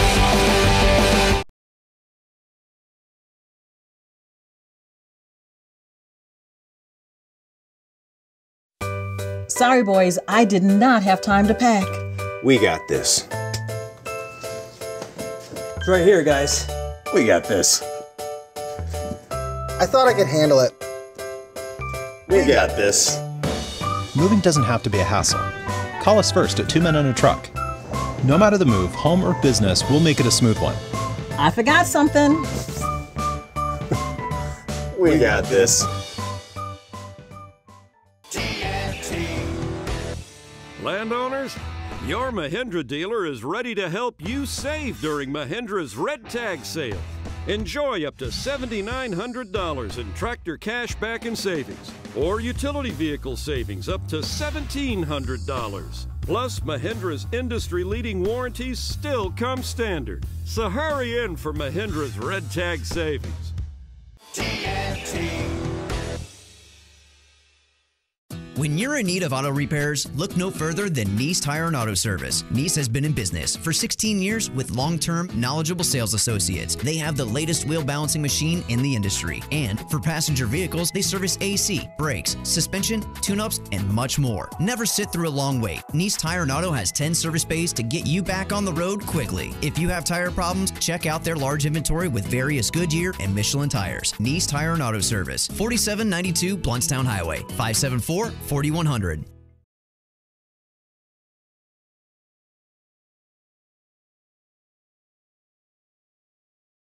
Hospice helps families heal, and you can count on Hospice to be there for you. And if you're in the market for a new car, not only are the deals unbeatable, and Kraft Nissan has 0% interest for 60 months on every new Nissan, but you're helping a local, invaluable community partner. So won't you please join Kraft Nissan and partner with us to help the Big Bend Hospice this month. One day you'll need them, and right now Hospice needs us, Tallahassee. Let's make this high-top transport van a reality together. Kraft Nissan on Mahan Drive. Summer is heating up, and so are the Makita deals at Cornerstone Tool & Fastener. Purchase a brushless premium 5-amp-hour hammer drill impact kit and receive your choice of a free bare tool and a free 6-amp-hour battery. That's a $260 value free. Makita introduces one battery, one tool for all your outdoor power equipment needs. Buy a commercial-grade Makita shafted string trimmer and add any other attachment, plus receive a matching blower free. A $189 value for free. Cornerstone Tool & Fastener with 2 locations to choose from, 1110 Stuckey Ave and 3269 Crawfordville Highway. Say no to rising prices. Amazon is raising its Prime membership price from $99 to $119 for free shipping. Walmart offers free 2-day shipping with no membership fee. That's $119 back in your pocket What would you do with it? Go to walmartfreeshipping.com for the chance to win a $119 Walmart gift card. That's walmartfreeshipping.com for complete rules and details. Walmart, 2 business day shipping. Minimum $35 order. Restrictions apply. Why wait until November for Black Friday savings when you can score big in July? Dell's Black Friday and July sales event is back and bigger than ever. Get incredible deals on the very latest PCs and gaming laptops with Intel Core processors and free shipping on everything. Plus, don't miss an amazing selection of electronics and accessories. For huge deals, call 800-BUY-DELL. It's their best Black Friday in July ever, but it won't last all summer. So visit Dell.com/Black Friday or call 800-BUY-DELL today. ESPN Radio Sports Center. I'm Doug Brown. Serena Williams now has a 20-match win streak at Wimbledon. She wins her semifinal today in straight sets over Yulia Gerges and advances to her 10th Wimbledon final against Angelique Kerber, a straight set winner against Yelena Ostapenko. Even though Williams has won this title 7 times, she was not assuming she'd get another chance. No, this is not inevitable for me. I had a really tough pregnant delivery, and I had to have multiple surgeries and almost didn't make it, to be honest. And so I remember I couldn't even walk to my mailbox. So it's definitely not normal for me to be in a Wimbledon final. So I'm taking everything as it is and just enjoying every moment.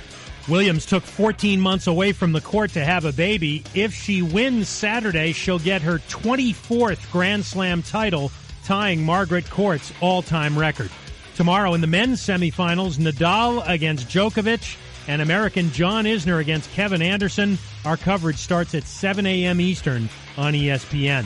Red Sox second baseman Dustin Pedroia doubts he'll be able to play again this season. He's recovering from major reconstructive left knee surgery last October. Pedroia has played in just 3 games this year. Boston puts third baseman Rafael Devers on the DL today with inflammation in his left shoulder. The Marlins have the worst record in the National League. Last night they set a new attendance low at Marlins Park, less than 5,300 for a game against the Brewers. Stage 6 of the Tour de France today won by Dan Martin. Greg Van Avermaet is still the overall leader. American TJ Van Garderen now 5 seconds back in third place. Broadcasting live from the AmeriGas Propane Studios in the capital city of Tallahassee, this is the Jeff Cameron Show, brought to you by Cornerstone Tool and Fastener on 97.9 ESPN Radio.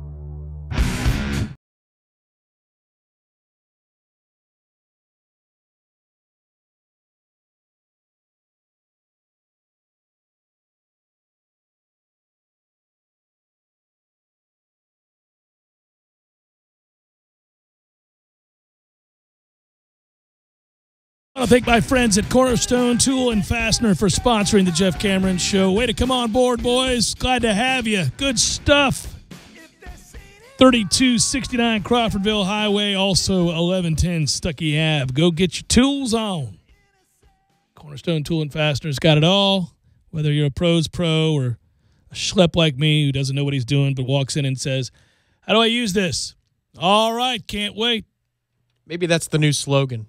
Get your tools on. Get your tools on. I'm actually investing in some fix that's necessary for Mr. Millar's riding lawnmower. Oh, really? Because you use it enough? That kind of thing? I figured it's probably the right thing to do. If we're going to clean that thing up, I should throw some shekels his way. Is it an expensive cleanup? It's not cheap. I'm a little perturbed by it. Really? I told him this particular investment allows for me to ride it butt naked as I see fit. Did he come to you and request assistance? I mean, this is a private conversation, but it's just that I have used it enough that I certainly said, hey. You opened the door, counselor. Yeah, that's exactly right. That's exactly right. This is a story that'll make you smile.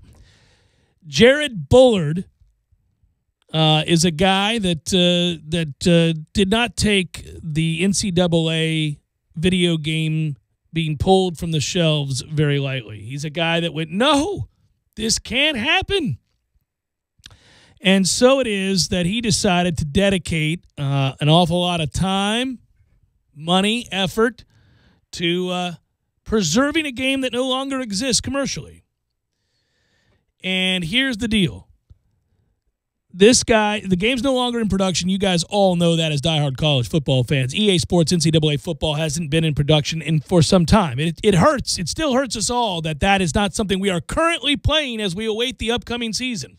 One of the biggest gift-giving things that we did for the listener party every year. People lined up. That was the big prize. There were things that were valued triple the amount, but they wanted NCAA Football, the video game.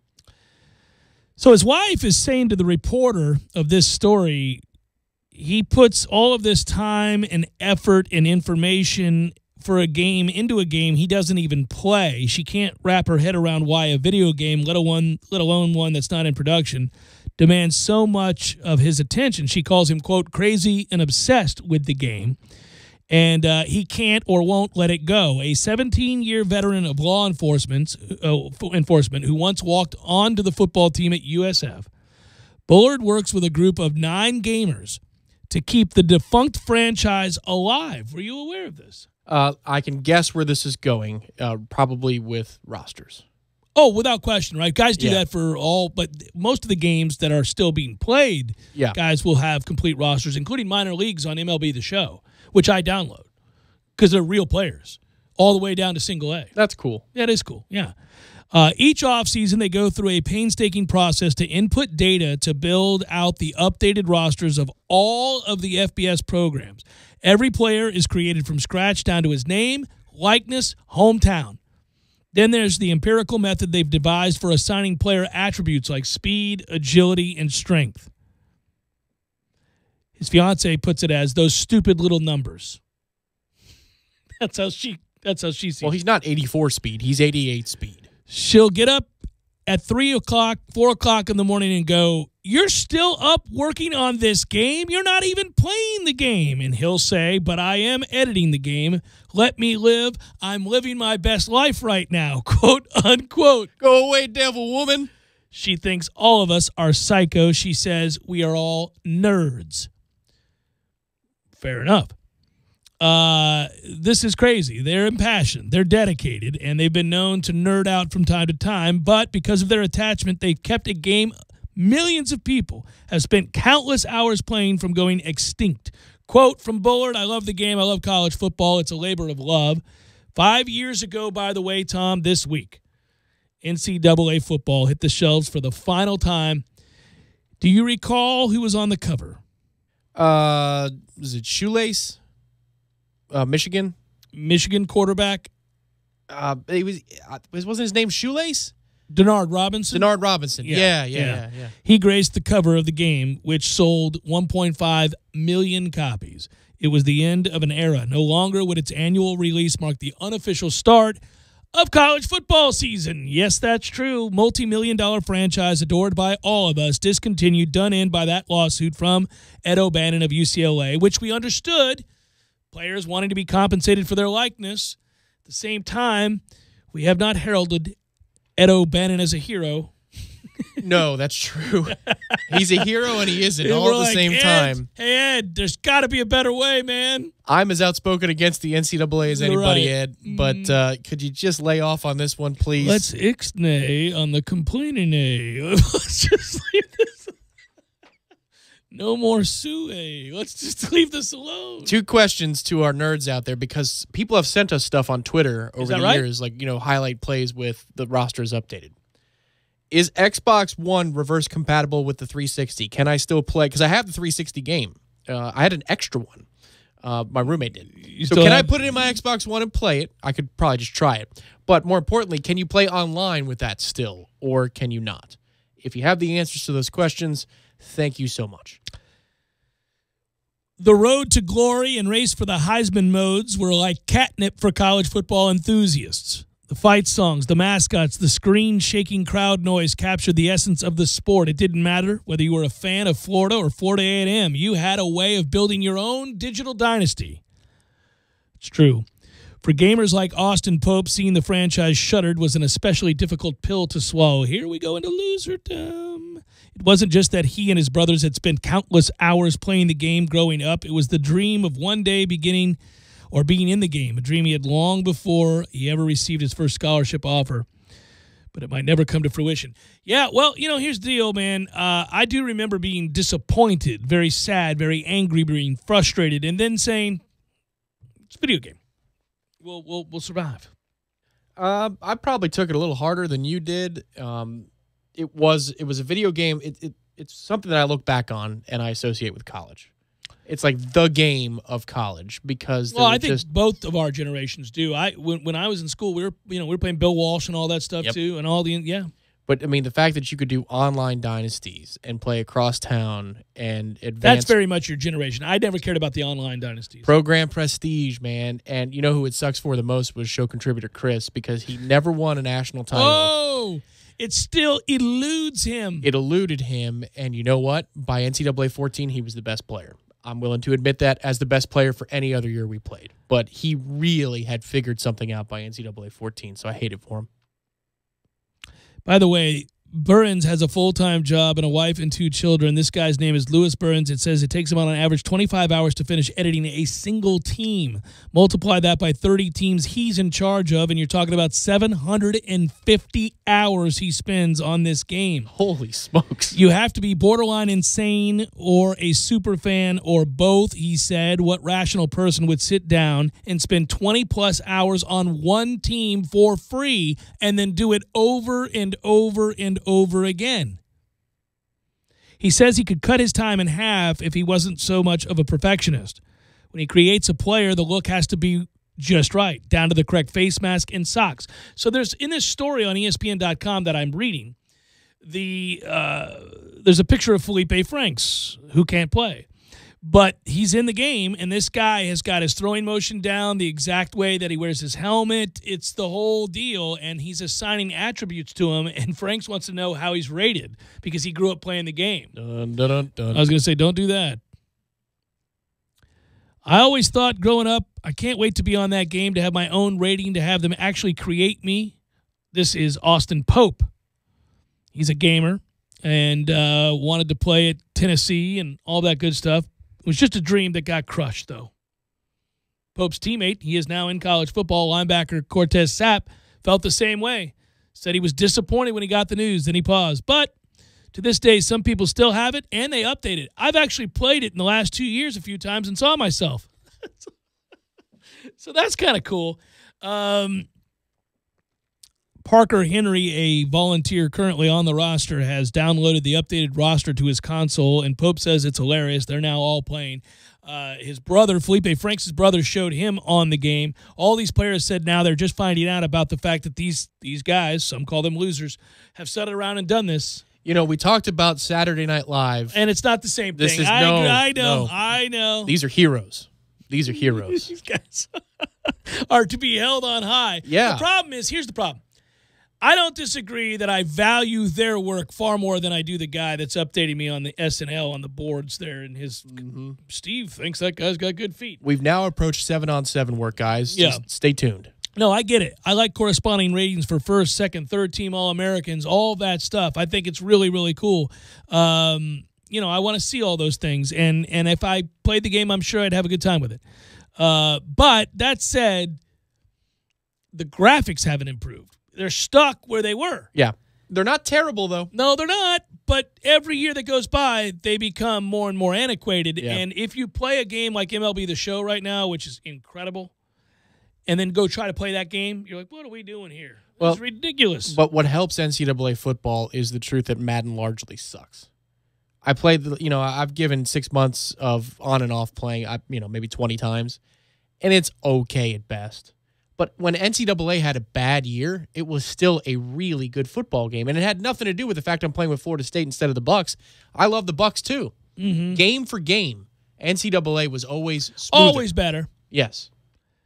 I'm interested, though. I'm trying to find, it only takes $20, by the way, to buy a copy of the game's final release online these days, is what I'm reading here, if you wanted to do that. And I'm sure you could find it at Games for Less, Jeff. You can also, by the way, there's a hack that will allow you to rig the game to create a 4-team playoff as well. That somebody's added to it, isn't it? Isn't that funny? Good for people. By the way, Bryce Love is a 99 rating on here. I mean, what are we doing? I love Bryce Love. He's a great player. Could win the Heisman. Probably will, but 99? But that's the debate I miss, buddy. We used to have these every year.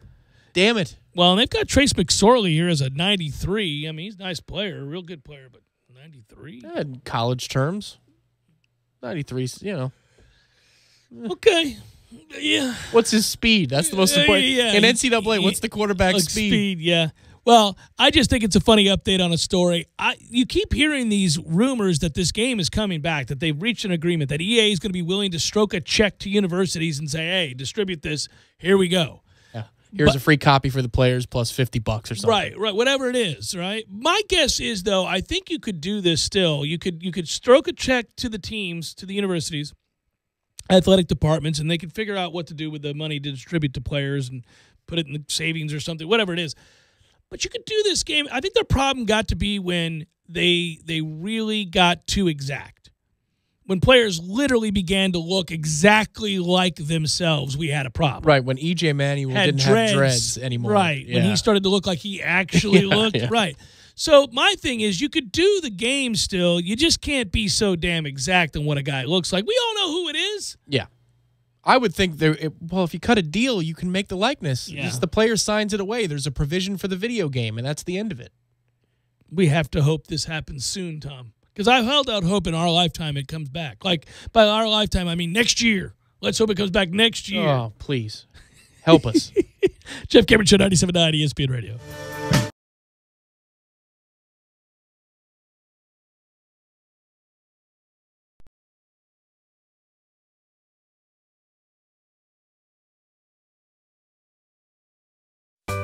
Sorry, boys, I did not have time to pack.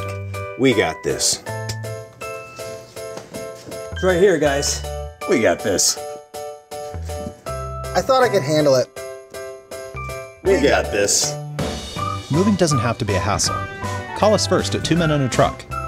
No matter the move, home or business, we'll make it a smooth one. I forgot something. We got this. Landowners, your Mahindra dealer is ready to help you save during Mahindra's Red Tag Sale. Enjoy up to $7,900 in tractor cash back and savings, or utility vehicle savings up to $1,700. Plus, Mahindra's industry-leading warranties still come standard. So hurry in for Mahindra's Red Tag Savings.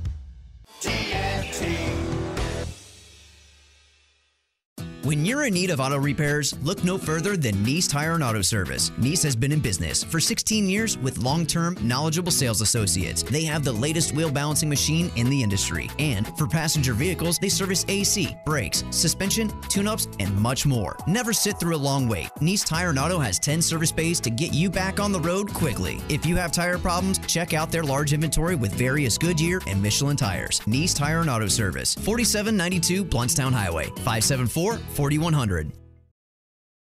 Change. It's embarrassing. Look, I'm not made for loose change. I'm round like a bottle of Mountain Dew. Glistening, cold, and delicious. I'm made to keep Mountain Dew within reach at all times, so you're never far from that incredible bold citrus kick whenever you need it. Just inches from your hand. So find a store already, grab some Dew, toss it back, then place that bottle where it belongs, and put that loose change back in your pocket. Mountain Dew. Do the Dew. The holidays are coming. Well, in a few months, and that's why now is the time to shower up with a beautiful custom bath or shower enclosure from Widden Glass. Don't wait for the holiday rush. Widden Glass will take care of you this summer to your complete satisfaction. They've been helping to design and install bath and shower enclosures for Tallahassee homeowners for over 70 years. When you call Widden Glass, you're dealing with real glass people, experienced, reliable professionals. Widden's top-of-the-line bath and shower enclosures provide style and luxury at an affordable price. With the holidays coming, that means family, and that means now is the time to shower up with style. Call today. Widden Glass, the real glass people. 222-5781 or online at widdenglass.com. WHIDDON. Widden, Tallahassee's first family in glass since 1945. 222-5781. Get your weekend started right here on 97.9 ESPN Radio. Saturdays at 6 a.m. with Fishing Florida Radio. Listen to the three amigos, Boudreaux, Steve Chapman, and Captain Mike Ortega as they catch you up to speed on what's new and biting in the North Florida region. Big-time guests, celebrities, interviews, and 3 hours of the fishing info you need. Fishing Florida Radio is brought to you by Sea Quarters Marina off Highway 98 in Carabel. Sea Quarters Marina, your full-service marina. And presented by Hobbit American Grill and Mike's Marine Supply. Games for Less, the only locally owned and operated gaming store in town, has Tallahassee's largest selection of new and used video games and game systems. The future of video gaming is at Games for Less, where they have both the PS4 and Xbox One. It's time to trade in your old systems and elevate your gaming experience now. Games for Less is also your headquarters for the best in retro gaming. Atari 2600, original Nintendo, Super NES, or Sega Genesis, you name it. They got it at Games for Less. Games for Less, the Super Walmart Shopping Center on Appalachian Parkway. Give them a call today at 850-219-3535. That's Games for Less.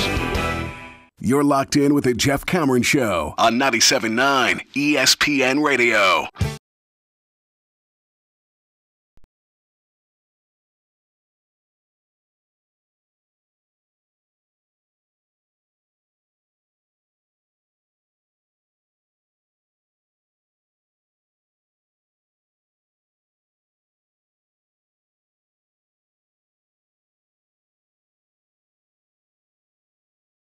Jeff Cameron Show, 97.9 ESPN Radio.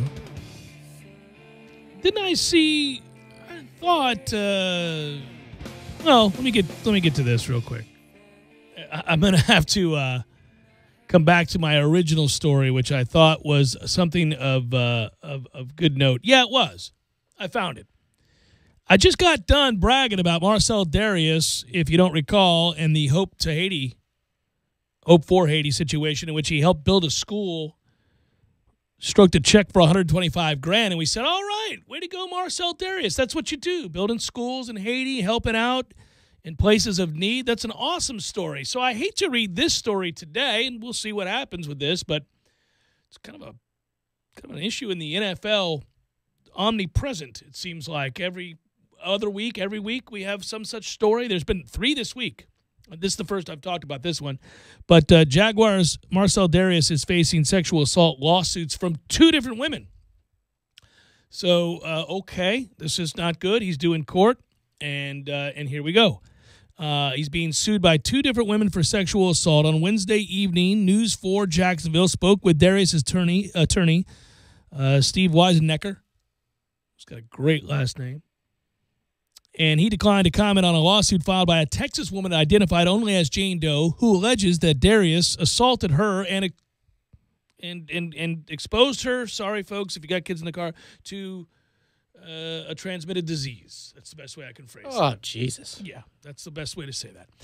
So she says that she was unconscious during all of this. So a lot of nefarious, horrible things being talked about here. Don't know if it's true or not. Just saying that's what the accusations are. But, Tom, I couldn't help but note, and I won't get into the details because there is another woman involved and there is other stuff that is not safe for radio in terms of what they're alleging. And so I just can only say I hope it's not true. But here's what I noted. The lawsuit filed by an unnamed plaintiff in circuit court in Hillsborough County state that she met Darius at a downtown Tampa club. Oh, Tampa. Here we go. That was the first, but clearly not perhaps the biggest mistake made on the evening. But going to shady Tampa, my friend, you're going to have problems. If you have a bingo card of nefarious behavior, the free spot is Tampa in the middle of the card. It's Tampa. It is the epicenter. It has its own gravity, and people are pulled in all the damn time. Now, I want to be careful because simply going to Tampa would not compel you to commit sexual assault. But being in Tampa does subject you to a myriad of problems, unsavory accusations and or deeds, transgressions, missteps, poor choices, you name it. Tampa is just dancing around like a hotbed of mistake. That's all that is. Like, oh, no, this is it. Oh, no, I fell into felony assault. Oh, look at this. I've stumbled into drunken driving. Oh, here I am buying crack. Oh, sweet Jesus, I'm with a hooker. going 98 miles per hour down the causeway. How did this happen? Tampa. That's how it happened. Tampa got you. Should be its own mascot. Just a mascot of Tampa dancing around. And it's just it's like a hypodermic needle sticking out of its shoulder. There it is. Like, and, it's waving a gun around. It's crossing in traffic, about to get hit. It's all these things. Holy because that's every day. In yes, Tampa. My God. In Pinellas. Oh, Pinellas and Hillsborough counties. You want to get run over? That's where you go. US 19. Forget about You're it. going 55 and people are coming out of mini malls right across traffic at 85 years. It is the dumbest. Well, the state of Really. Florida has an infatuation with strip malls that are bordering on absurd. I mean, you can't go anywhere without a gazillion of those. But no traffic light. You're going to try and cross 4 lanes to I go got this. southbound. Right.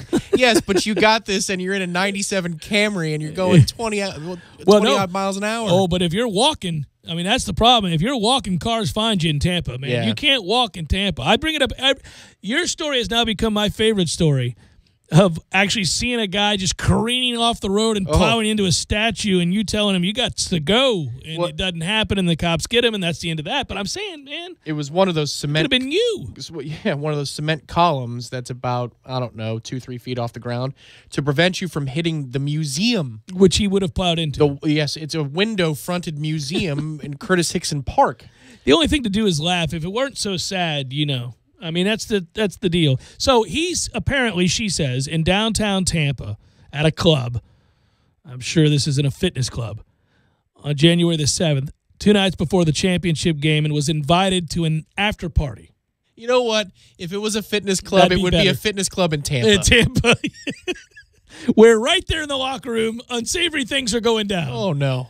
The party there had, quote unquote, 30 to 40 persons in total. Darius was renting a mansion in Tampa at the time. There were 12 strippers, including other unnamed NFL players to boot, by the way, in that total of 40 persons, not strippers. It's any given Sunday. Yes. The party had, party favors, marijuana, cocaine, alcohol in excess, as noted by the party goers. So it's any given Sunday. We're still going on. It was offered up to all who entered the mansion if you had the invite.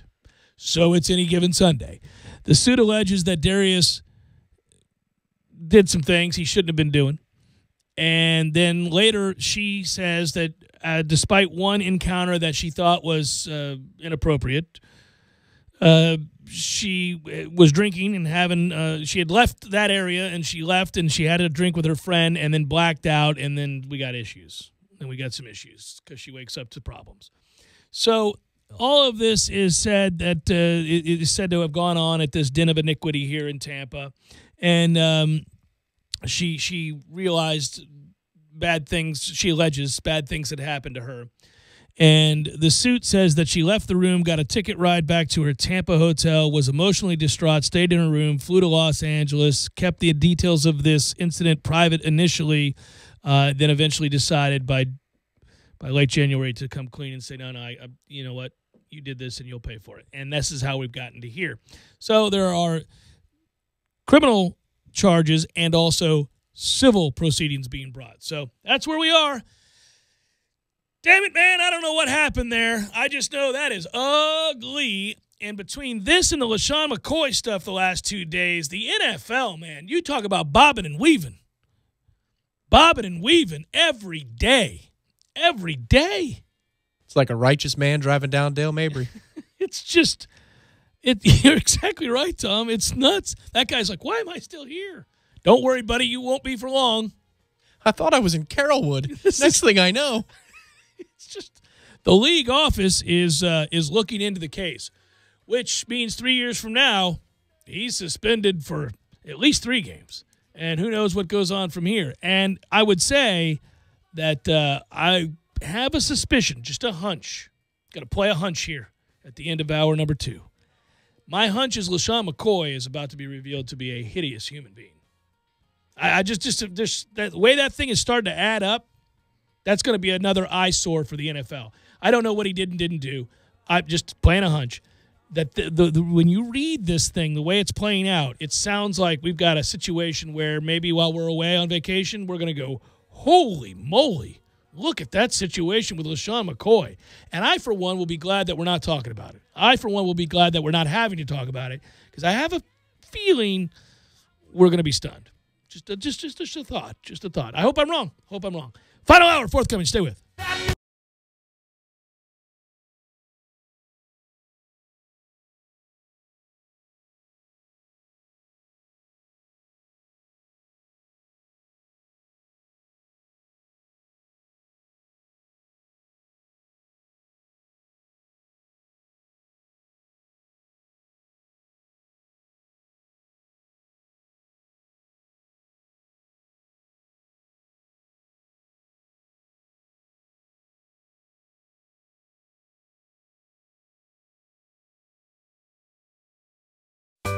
Sorry, boys, I did not have time to pack. We got this. It's right here, guys. We got this. I thought I could handle it. We got this. Moving doesn't have to be a hassle. Call us first at 2 Men and a Truck. No matter the move, home or business, we'll make it a smooth one. I forgot something. We got this. Landowners, your Mahindra dealer is ready to help you save during Mahindra's Red Tag sale. Enjoy up to $7,900 in tractor cash back and savings, or utility vehicle savings up to $1,700. Plus, Mahindra's industry-leading warranties still come standard. So hurry in for Mahindra's Red Tag savings. TNT. When you're in need of auto repairs, look no further than Nice Tire and Auto Service. Nice has been in business for 16 years with long-term, knowledgeable sales associates. They have the latest wheel balancing machine in the industry. And for passenger vehicles, they service AC, brakes, suspension, tune-ups, and much more. Never sit through a long wait. Nice Tire and Auto has 10 service bays to get you back on the road quickly. If you have tire problems, check out their large inventory with various Goodyear and Michelin tires. Nice Tire and Auto Service, 4792 Bluntstown Highway, 574-4100.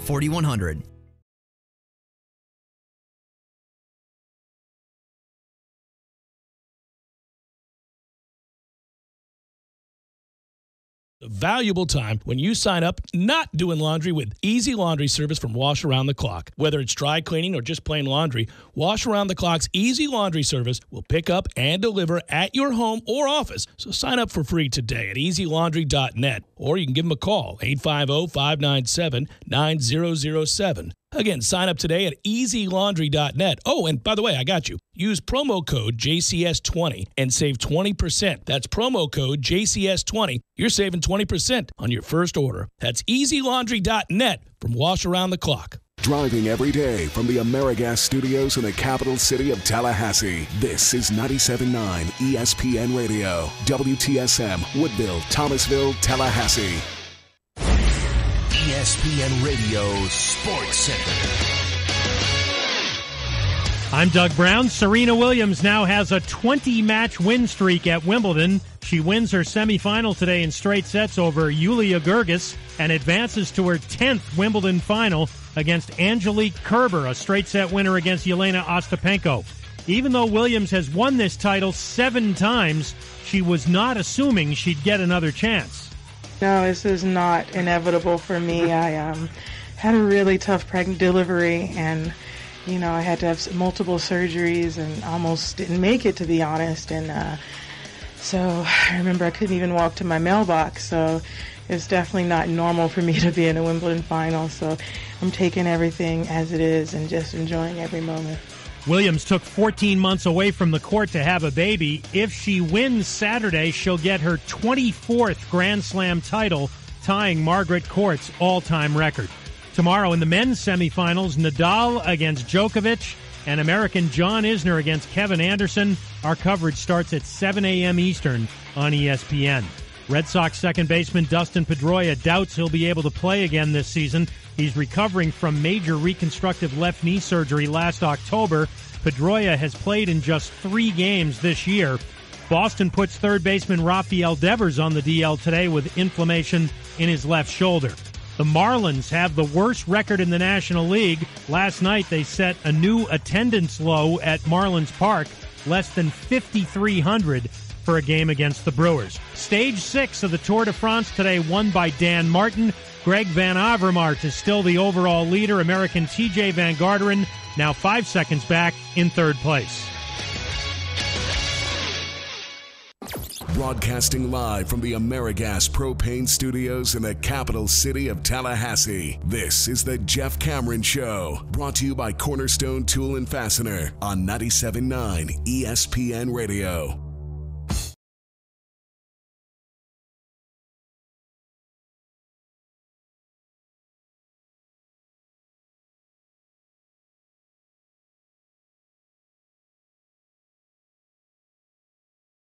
Final hour of the Jeff Cameron Show, at least for a week. A little more than a week. Although you do get Jeff Cameron Show tomorrow and all of next week. It's just dated. Yeah, I'm still debating. The original order was for 5 shows, and Matthew could just nod and tell me we have more. But Seminole Headlines would still be relevant tomorrow, wouldn't it, for at least 2 of the hours? If we needed to, I suppose. I just wanted to make sure we had something that was not national and better than national, which is local, and this show. So, any incarnation. Yeah, you listen to the 3 to 6 slot nationally? Yeah, that's a toughie. I mean, you know. We're trying to do the right thing by you guys here. We're going to put all 3 hours of the Jeff Cameron Show on every day next week in a best-of scenario. I could do hockey talk for 3 hours, and I might make it more compelling. That'd be close. It'd be close. I mean, I would find it. I like my chances, but I don't know. That's a toughie. Are they talking a lot of summer league these days? I think they're talking about LeBron in L.A. That would be my guess. So I'll tell a funny story at this top of the hour here. I'm getting nostalgic in my old age of 20 years of doing this. I'm set to go to the ACC meetings. I've got a bunch of emails today from the ACC Communications. And it just makes me smile, and I'm checking it off the list, and I'll be in Charlotte next week, and it's going to be fun. But I was thinking about something last night, and I remember when I worked with Rick Ballou, who's over in Jacksonville now. When I first started in radio, I was doing mornings, and Rick and I were just talking about – I was picking his brain about the nature of the business. And he was talking about how he had an opportunity. Somebody had literally been driving through town, and they were going to fire a host at One-on-One Sports, and he had a chance to get that, right? And the guy that was in charge of that in Chicago was listening to Rick, and Rick was talking about something as the guy drove through Tallahassee. I don't know if the person's kid went to school here or what it was. Might have been driving on I-10 going somewhere. Somewhere, right. Yeah. And he heard Rick, and so it happened. And Rick was a combination of being talented and lucky, and he'd admit that. You know, this guy driving through hears it and goes, well, I think this guy has the chops to do it. So they contact him, and anyhow, long story short, he gets that job and goes to Sporting News Radio is what it becomes. And I talked to him when he's up in Chicago, and I'm making my bones trying to make it, you know, here and all that. And I'm asking him questions here and there about the gig. And he tells me he pretty much hates it. And one of the reasons is they would dictate terms a lot of times because you're speaking nationally. What you could talk about and what you couldn't, which is a lot different than this show, obviously, or any show that's local. And he constantly had to talk about like Kobe Bryant and just whatever, the Lakers, you know, and he's, Jesus, I'm from Boston. I don't care anything about the Lakers. This is ridiculous. And I got to take calls on it and pretend to care and all that stuff.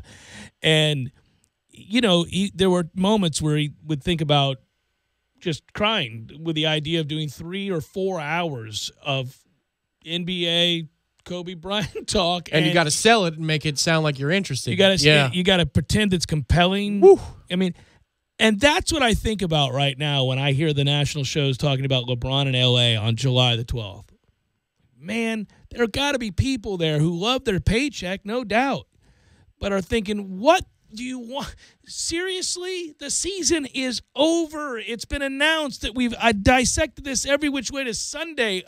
Why? What am I going to say today that's at all compelling? And it's just ridiculous, but it's because they've invested in the league. We've already announced our champion for the 18-19 season. It's the Golden State Warriors. Right, well, the same, meet the new boss, same as the old boss. But, yeah, it's just – and I get that story is a big one when it happens, but it happened a week ago or whenever the hell it was. I mean, we're done. We're done. Yeah, the Kawhi Leonard story is something you can get 10 minutes out of. Maybe. An hour, maybe. Maybe. But that's about it. 10 minutes. I mean, maybe. Even then. Somebody more skilled at dissecting the financials of the NBA could get that out of. Yes, I agree with you. Because I'll tune into that. I'll listen to that because I'm uneducated on that. I don't deep dive into NBA salary cap talk. Well, and you would use precedent for different situations in the past. The Paul George one is a recent example of, do you rent Kawhi somewhere other than LA, hoping that he falls in love with the town? Who is he really? You would need a guest to talk about that. You need somebody to come on and tell you who he is, right? Because you have this persona that has been completely flipped on its head in the last 12 months. We can only talk about the player. We know what the player is. The player's really good, yeah. Yeah, the player might have been good enough to give Golden State 6 or 7 games before he stepped on Zaza Pachulia's foot. They might have won that series, actually. Well, they were winning that game. Yeah, they had a chance to win that series. One down, 3 to go. Yeah. No, I know. It's but it amazes me.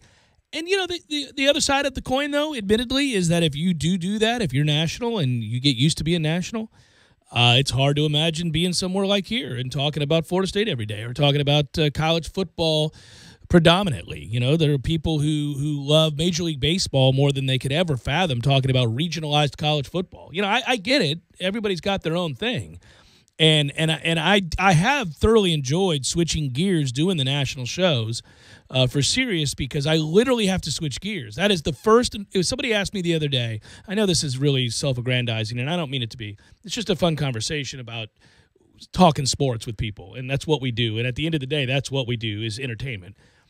But somebody said, "What's the difference?" You know, or are you different when you host that show on Sirius XM? Or are you the same? And I said, I'm relatively the same, but I understand I have to appeal to a larger base, a larger group of people. And so I take on, and this is true, I'm able to do this because it's also true in my own life. Like, it's just an extension of where I've gone in the way that I view college football more and more as I get older. When I host that show, I'm hosting a show as a guy that understands every fan base loves their team. Everybody loves their university. Everybody has a deep-rooted passion and a history and family stories and tailgating, and it's regionalized, and they care deeply. They all have their own tribe, and I care about all of them. And I used to make fun of a lot of them from the perspective of a Knoll, from the perspective of being here or even just being raised in the state of Florida and really having a view of Florida football, meaning the state of Florida football, in an elitist way, and viewing what it is to play high school football in a state like freaking New Jersey and making fun of it or something like that, right? Or Wyoming, where there are no good football players. So yeah, Jersey has a couple. Yeah, no, well, you know what I mean. I'm just using that as an example. Some place that is dangerously low on talent compared to Florida, which is every state not named Florida, not named Texas, not named California. Everybody else dangerously low, comparatively speaking.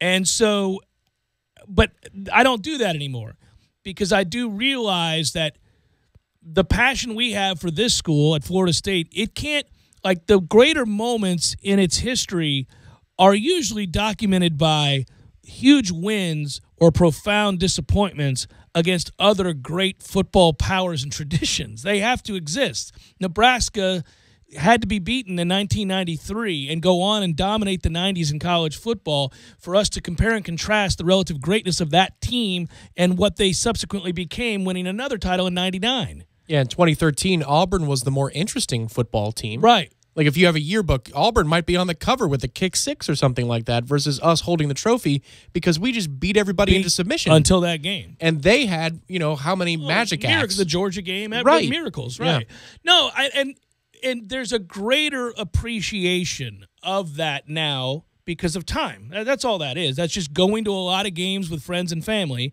over the years and then understanding somewhere along the way. And I've even, you know, I've probably to some extent lessened my vitriol towards Miami. I still chide. I still make fun of. I still like to lampoon.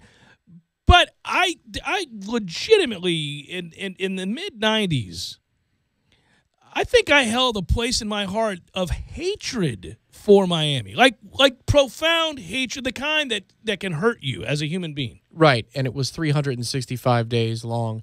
Now it's just relegated to the Miami Saturday. That's right. You go back to the 90s for a day. Yeah, you've seen that side of and me. then you leave the 90s That's behind right. at midnight or 6 a.m. the next morning if it's a late game. Or within an hour of the game concluding. Although, oddly, again, and maybe it's because we were in the midst of such a god-awful season, despite the absurd way we lost to Miami last year after dominating the game, I think just having kids, that didn't stick with me that long. I think the combination of we were already bad, we weren't going to win anything. I'd been, frankly, quite disappointed by the previous 2 seasons.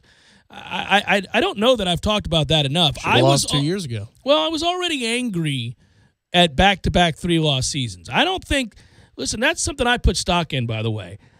I don't think people were angry enough at Jimbo prior to last year.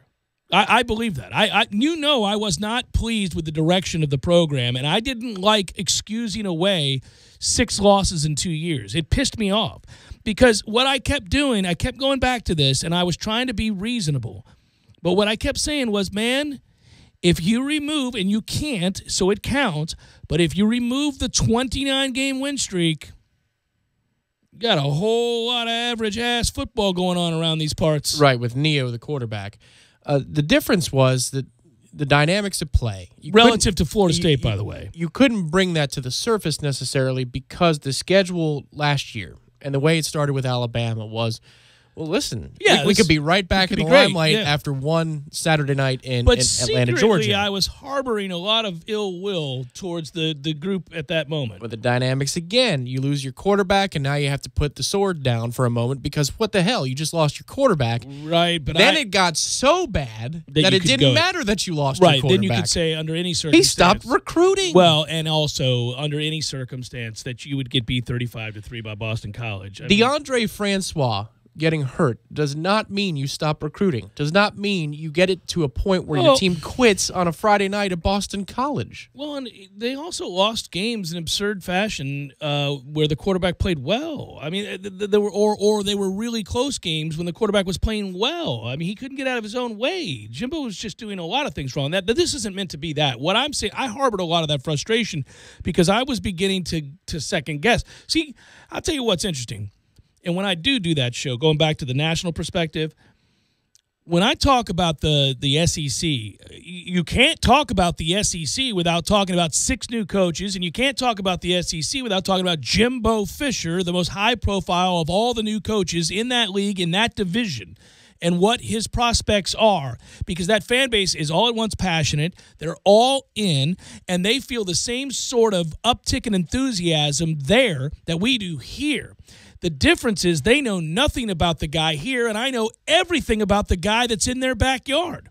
And so I can talk to them about the guy that they've entrusted now, and I find it fascinating because I want to say, hey, good luck. As fans, I know what it's like to be that passionate and excited about something new. So as I kind of preside over this for the afternoon, I'll say good luck to you because I understand that and I empathize with that. And on the other hand, I'd say don't hold your breath. Well, the question is, which one do you get? Do you get the builder or do you get the maintenance guy? Because if you get the builder, then they've got a chance. I mean, he's proven he can do that in tougher circumstances than the circumstances he's walking into at Texas A&M. But not at the time a tougher conference. At the time he came into this conference, Clemson wasn't a juggernaut yet at all. And he was able to build this back up quickly, and we became what we should have always been and what we should always be. But he had the blueprint of hiring recruiters first, and it looks like that's what he's doing there. Well, he's got a good defensive coordinator, though, either way. I mean, that guy's a beast of an actual coach who hopefully goes on to be a head coach. But, I mean, you got Brewster and Craig. You're selling your soul, but it's going to work. You're going to get players there. Well, they already are getting players. I mean, if you look at those recruiting rankings, they're getting players. But the thing of it is, again, you're right. If they get the builder who's re-energized, refocused, and obviously feels the rigors and stresses of a $75 million contract and decides to go all in and work 22 hours a day and become maniacal, I guess, but they're doing it in the SEC West, and I know that conference and that division in particular is frequently overstated and overplayed by the media nationally. But damn it, man, Alabama's the truth. There's no getting around that. It's the standard in college football. And LSU and Auburn, biannually at the very least, are pretty damn good. I mean, good luck. 100% agree that the situation is tougher. And it's tougher for Willie, too. You know, in contrast, when he takes over Florida State here, it's different than taking over Florida State when Jimbo did, because the dynamics of this conference and the Southeast in general are a lot more difficult than they were in 2010 when Jimbo first took the reins here as a head coach. But just for a moment, I mean, allow for the idea that since Texas A&M is frothing at the mouth to do anything and everything to compete, there is truth in that talking point that Jimbo doesn't have to fight anybody anymore behind the scenes. He doesn't have to worry about that. So he's free. He's got to ride a horse and he's got to put a badge on, but he doesn't have to have a worry about somebody cutting him a check. Picture with a stupid ass looking dog. And while I'm not siding with Jimbo overall, I will say there's truth to that argument, and there's also truth to the fact that the booster community here is different and more difficult than at a lot of places with the purse strings. That's just true. Oh, but I also think booster communities and organizations everywhere are probably a pain in the ass. But given I think by the very nature of what they are. But given the way the money is doled out here, there's an extra layer there's an extra layer of handshaking that you have to do as a head coach. Yeah, and you got to shake the hell out of hands at A&M with Oilman. I mean, they're going to give you the money, but you've got to go to these events. You got to kiss their babies. You got to care about the things they care about, even when you don't. And he's never been good at hiding what he doesn't care about. Yes, I'll tell you what, have a bad season and then be a cold ass at a party that they made you attend and see how that goes. Sure, they'll just fire you quicker than they could fire you here. That's the other thing, is they have enough money to do that. We didn't. Well, and also, by the way, if you're him, the end game, if it's not to win a national championship, it should be to get fired as quickly as possible, collect your $75 million, and go on the beach. But that's not who he is. No, he just go get another contract somewhere else. Yeah, a piddly one, because at that point he would have been a coach that has not produced really much of anything in a number of years. Assuming he gets fired, say 2-3 years from now, West Virginia would hire him. Yes, they would. Yes, they would. They don't win anything anyhow. Holgerson's fired. Here comes Jimbo Fisher. There you go. Prodigal son. At that point, he will be 6 years removed from being any good, or thereabouts. Having put his stamp on something dynamic. Well, I actually think you and I right now are in the crystal ball telling business, because we both have. It's funny the way this confluence of ideas that we have in our minds, and we work together every day, so maybe that's part of it. But we've spitballed some ideas on the air talking that I do think are a reality, and you just added to it. The dynamic of Jimbo failing at A&M 3 years from now, being the next head coach at West Virginia, is real in a way. That's reasonable, isn't it? It's not crazy. Yeah, come on. I could see it. It's pretty good. It's not bad. It's not bad. So that's a thing that maybe in the next 10 years happens. And then I just thought of that too. I was like, whoa, wait a minute. That would work. There you go. Especially after Dana Holgerson pisses him off again this year with West Virginia being, maybe he wins 10 things. games so he gets the extra couple of years. And then they're just super pissed off and done after 2020. All right. So there's that. There's the very real concern, although we think it's been deflected for now, that Lane Kiffin's going to be the next coach at Florida after Dan Mullen falls behind in the recruiting battles against two dynamic recruiters in the state, let alone in the SEC, and Georgia's rise continues to be one that they can't get over. And so then Dan Mullen disappoints Florida fans, and once again, there they are 4 years from now going, good God. But by then, we think Kiffin has likely gone and taken the job back at Southern Cal, because they've got a coach now in Helton that's just middling. And, so we've got this scenario played out. Yeah. Wild card in the equation is LSU for Kiffin. I know it's not a fit on the surface, but desperation for LSU. I think deep down Lane Kiffin resents every program in the SEC. I think deep down Lane Kiffin shares a sentiment that I often think about programs in the SEC and their fan base. I do. I think that he probably looks at it a little bit more sophisticated. He may, however, when you're the Mets and you need a player, it's not like the Yankees and you need a player. Right. I can admit that. You got to back up the Brinks truck, and LSU has been told no at every turn. Jimbo twice.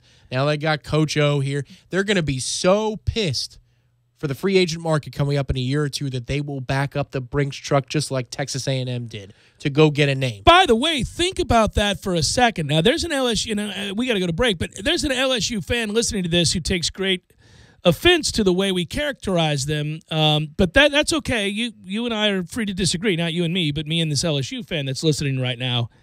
Buddy, you're doomed. Orgeron's not going to win a damn thing. You know it and I know it. Deep down in places you don't like to admit, he's not winning nothing. And you're going to have to fire him in about a year or two. And so here we sit today realizing that any nominal success that you have is fleeting under Orgeron, and it's not a sustainable model. He's not the guy. And then you have to take a step back and go, what's wrong with us? We are great fans, passionate. We have an unbelievable home field advantage. This state is all in on LSU all the time. Littered with defensive line talent in that state. And we've done some good things. We've got a great baseball program. I mean, damn it. Why won't anybody take this job? Why are we stuck with Orgeron as our head coach? And it's a fair question. Because if I were, and I love LSU graduates, and I know, oddly enough, several, and they're great fans, and they're fun people. Great fans. Oh, awesome fans. And they're fun people. And they must rightfully say, well, what are we doing with Coach Orgeron? This is ridiculous. But they won't, because fans don't ever see it that way. They're in the muck. They can't see it that way. What's wrong with you? Orgeron's going to win. We're going to be – no, he's not. He's not. He's not going to. 7 years, $56 million for Lane Kiffin because they're desperate. There's a desperate tax. It's not a good fit. It's not. Lane would be sitting around thinking to themselves, "This is ridiculous. These people are ridiculous. I will bring you offense. I don't want to be here." That's he wouldn't get that. He's a West Coast guy. Yep, there you go, Colin. He would. You and I would get that. We would fit in fine in Louisiana. We could embrace that. Oh yeah. I mean, that place is great food, great music, great people, diehard football fans. I would have my every press conference. I'd be eating. I'd have a closed circuit Creole translation. Right. So like I'm speaking about the players like Thibodeau. That's the only word that's quite clear. Jeff Cameron Show, 97.9 ESPN Radio.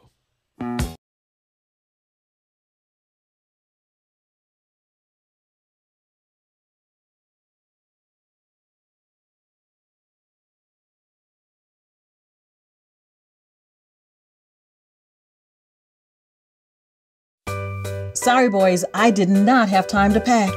We got this. It's right here, guys. We got this. I thought I could handle it. We got this. Moving doesn't have to be a hassle. Call us first at 2 Men and a Truck. No matter the move, home or business, we'll make it a smooth one. I forgot something. We got this. Landowners, your Mahindra dealer is ready to help you save during Mahindra's Red Tag Sale. Enjoy up to $7,900 in tractor cash back and savings, or utility vehicle savings up to $1,700. Plus, Mahindra's industry-leading warranties still come standard. So hurry in for Mahindra's Red Tag Savings. TNT. When you're in need of auto repairs, look no further than Nice Tire and Auto Service. Nice has been in business for 16 years with long-term, knowledgeable sales associates. They have the latest wheel balancing machine in the industry. And for passenger vehicles, they service AC, brakes, suspension, tune-ups, and much more. Never sit through a long wait. Nice Tire and Auto has 10 service bays to get you back on the road quickly. If you have tire problems, check out their large inventory with various Goodyear and Michelin tires. Nice Tire and Auto Service, 4792 Bluntstown Highway, 574-4100.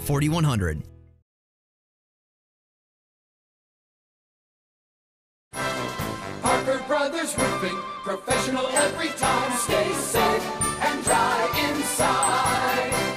Hey, this is Wendell Parker of Parker Brothers Roofing. Most startup companies go out of business within their first 3 years. It takes years of experience for a roofing company to be exposed to and learn all the things that can go wrong. Don't gamble your valuable home to an inexperienced roofer. Parker Brothers has been in business in the community since 1995. Give us a call now at 656-8112. Parker Brothers Roofing, professional every time. Stay safe and dry inside. CCC 042221. CCC 049350. And we're back with another edition of Spring Cleaning. Today, we want to know how you save energy, water, and money during the warmer season. Caller, you're on the air. What do you do to save energy? With the warmer temperature, I know my AC is working overtime, so I make sure to replace my AC filter once a month. Excellent suggestion. Next caller, you're on the air. Well, the city of Tallahassee recommends that I take advantage of their grants and loans to get more installation in my attic.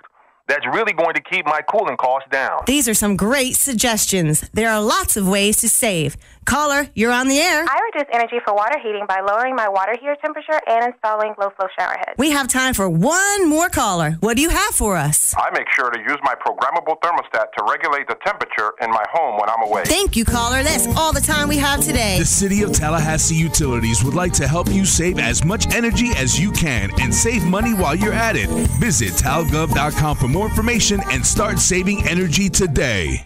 Out on the golf course, there are the obvious hazards. There's the pond, the bunker, the rough, the even rougher. Yeah, put me down for an 8. The giant maples. The row of houses out of bounds on the right. The angry flock of geese who've surrounded your ball. Even the occasional groundskeeper you had no clue was there. But if you think you found every possible hazard out there, think again. The hazard you missed could actually be a killer. It's the spot on your skin, the one that could be skin cancer. Fact is, if you're a man over 50, you're in a group most likely to develop skin cancer, including melanoma, the kind that kills one person every hour. 1 in 5 Americans is likely to develop a form of skin cancer during their lifetime. That's why your best shot is to check for a spot. It's easy. Follow through and check your skin. It could be the save of a lifetime. Go to spotskincancer.org to find out how. A message from the American Academy of Dermatology. Need help moving? 2 Men and a Truck Tallahassee provides professional home and business move services, both locally and long distance. For your next move, visit 2men.com or call them at 850-224-2232. 2 Men and a Truck, the movers who care. This is the Jeff Cameron Show. Jeff Cameron Show on 97.9 ESPN Radio.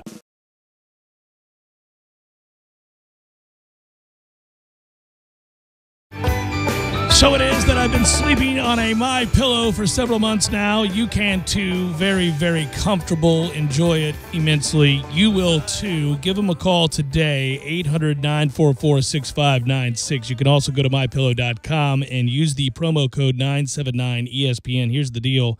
They brought back their best offer. It's the buy one, get one free special. Buy one, get one free. Doesn't suck. Do it. You'll like the pillow. I like mine a lot. That's why I tell you about it. And you can get 2 of them right now for the price of 1. Go to mypillow.com. Use the promo code 979ESPN. So it is that I was noting earlier, we were talking about the ACC meetings. Tom, I got the annual email you and I both love. We always scoff at this one, and it makes me laugh, and today is no different. Did you know that if I'd like to, if I really feel compelled to, there's an interview opportunity with Peach Bowl officials? Oh, yeah, that's right. Yeah. Every time these guys. Every year. I wanted to reach out and make you aware that the Chick-fil-A Peach Bowl president, Gary Stokan, will be on site at the ACC football kickoff and is available for all of your interviews on wide-ranging topics. One of these days I'm going to book it. I'm going to say, yeah, I'd like to speak with Gary. Yeah, I'm going to lock that down, me and Gary, 9 a.m. And then Gary's going to sit down across from me, and I'm going to say, Gary, have you ever been to the Pacific Northwest? And he's going to go, yes, I have. What's your favorite city? And he's going to go, Portland. I like Portland. Yeah, me too. What's your favorite food in the Chicagoland area? And I'm just going to continue down this line. I won't ask him a single question about the Peach Bowl, and we'll see how long I can keep this charade going before Gary says, wait a minute, are you going to talk to me about the Chick-fil-A Peach Bowl and our ties to the Atlantic Coast Conference and all of college football? And I'm going to go, no, now, Gary, I'm not. I was not told that was a must. In fact, it said if you're interested in scheduling Gary, he can speak on a wide array of topics. And I am indeed asking you about a wide array of topics. Well, you did get 2 sponsor mentions in, so they do win the Peach Bowl, that is. Everybody knows about the Peach Bowl without me anyhow. You know. Yeah, I mean, this is a big-ticket item, Tom. If your team's not in the game, hearing me talk about it isn't going to compel you to go, Jeff's been mentioning the Peach Bowl a lot lately. I think I'll make a drive up there to see 2 teams I don't give a damn about. You know exactly what that's for. It's so they can fill out their, annual report that says that they did media interviews for several days, and it helps not justify, but closer to justification for the insane salaries bowl officials get. I mean, crazy salaries. Well, they're very much like consultants. Very much like consultants. Paid out the wazoo to say things that sound like you know what you're talking about. What would you say you do here? Gary, where are you at on sweater vests?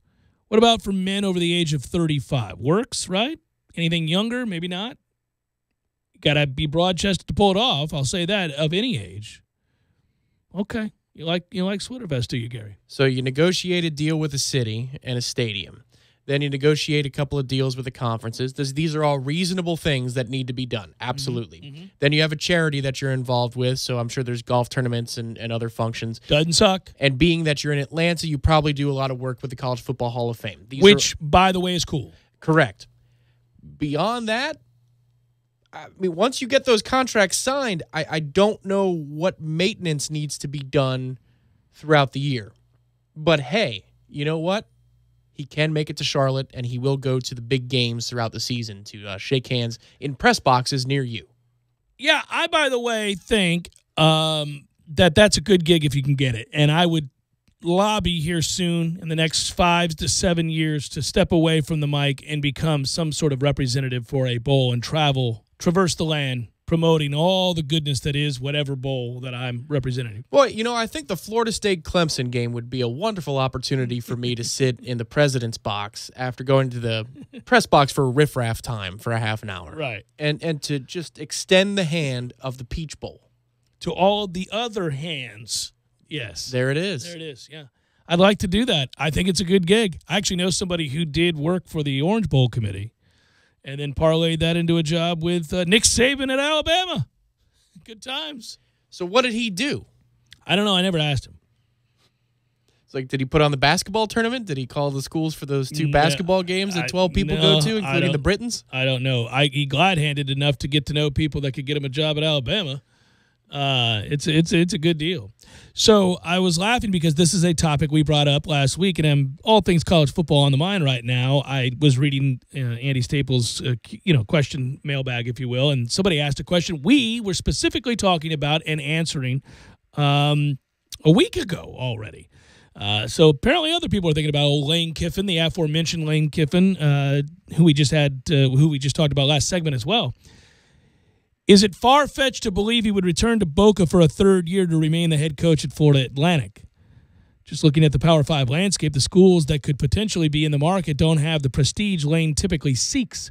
And then he goes on to talk about, what would Lane look at and whether or not prestige mattered or anything else. He took half of what he could have made as LSU's offensive coordinator to be the head coach at FAU, is what they were saying. Already they were looking ahead of him as an offensive coordinator at LSU, Tom. So he has to prove that he can be an effective CEO, right? So here's the deal. And I've said this before. I don't think there's anything wrong. In fact, maybe it takes a certain personality. I don't know. But something appeals to me and would appeal to me about the idea of living in a place that everybody would love to live, or most people would. It's certainly, if you make what he's made up until this point, you can afford to live in the best parts of Boca Raton, Florida, which wouldn't suck. And his house is apparently right on the water, and he has a big boat, so he's doing all right for himself, right? Florida is so fertile, man. If you could establish a program that, for now, wins their rinky-dink conference and perennially wins 10 games, which it's ripe for the picking given that he just did it in year 1, and you got a chance to occasionally pull off an upset like he'll have this year when they face Oklahoma. Now, they're not going to win that game. No. But you want to start playing some games like that every year as you're building your program. I mean, is it so bad, or is it crazy to think that in 5 to 7 years you've built something of note and it's your program, your legacy cemented forevermore, and their place on the college football landscape is greatly improved, and there's nothing wrong with sticking it out for a decade and becoming that guy? I mean, that's, like we said, it's happened at Boise State. It's happened at other places. You could do that. There's nothing wrong with that. There is nothing wrong with that. He's not of that mind right now because the buyout structure tells me that he's told them in no uncertain terms that I'm likely out, guys. Yeah. He wants the opportunity, certainly, to go to another Power 5 conference and play for national championships. And who knows if you could ever do that at FAU. But if you dare to dream and you like the area, listen, you know and I know, one of the reasons we stuck around Tallahassee after college was there was enough here that appealed to us. And yes, we both ended up falling into work that we really, really love, and that helps, or that we worked hard to get to is a better way of phrasing it. But I love this city, and I had in my mind this idea that someday I'd get married and have kids, and a good place to raise kids is in a city like Tallahassee. And that, oh, by the way, I'm off on my own, but close enough to the family members that are up and down the Eastern Seaboard that I could get to them quickly and see them and be part of their lives as well, my brothers and everything, you know, my grandma and all these other people.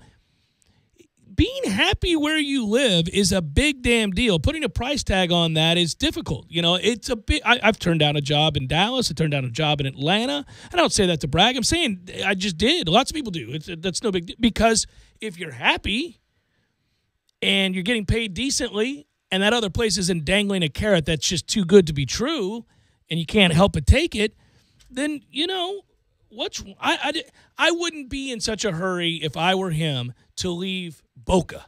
Yeah, but do you really live in Boca when you're a head coach of a college football program? You live anywhere if you're a head coach. That's what I'm saying. So he does. He strikes me as a guy that is beginning to enjoy the spoils, and yet still wins. I mean, he talked about his interview, which again I hate having to cite all of these things, but he keeps Marty Smith. His interview with Marty. He talked about he loves living on the water. He loves where he is. Now, he's selling the program. Yeah, he's selling the program. But I know it. I mean, I know people that have lived in Boca. It's not bad. I like living on the coasts. Pacific, Atlantic. Yeah. You know, living somewhere near the water. It's fine, yeah.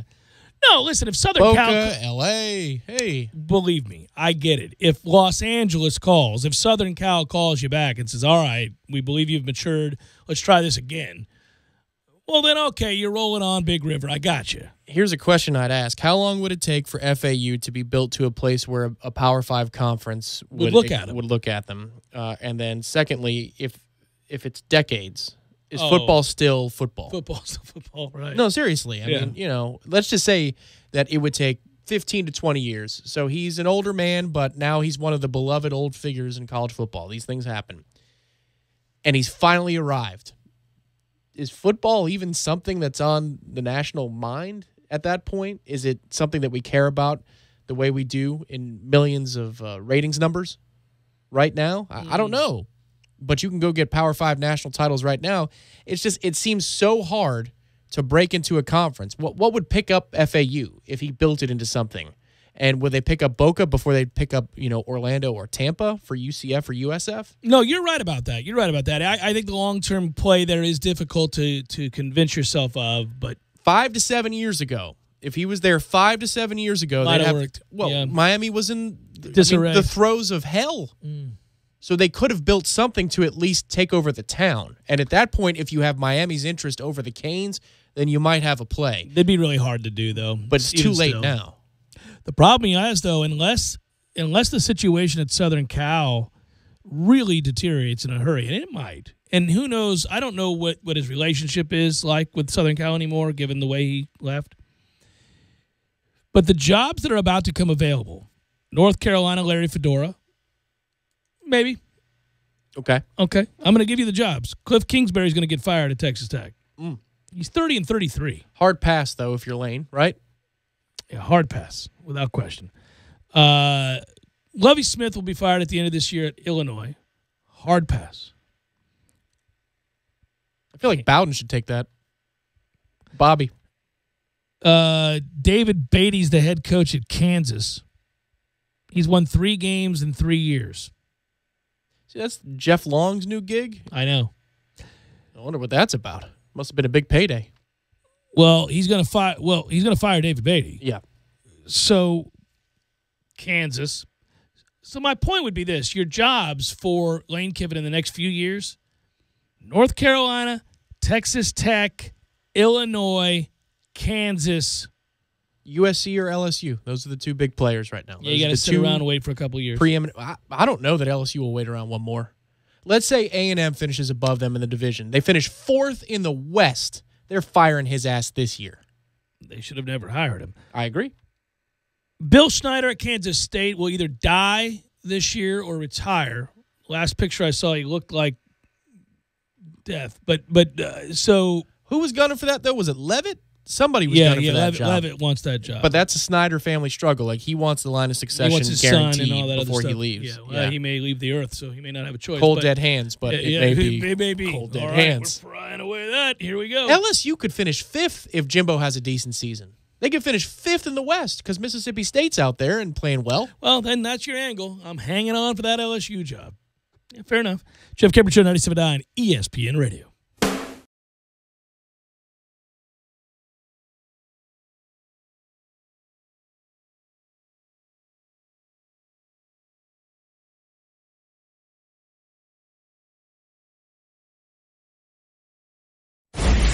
ESPN Radio Sports Center. I'm Doug Brown. Serena Williams now has a 20-match win streak at Wimbledon. She wins her semifinal today in straight sets over Yulia Gergis and advances to her 10th Wimbledon final against Angelique Kerber, a straight set winner against Yelena Ostapenko. Even though Williams has won this title 7 times, she was not assuming she'd get another chance.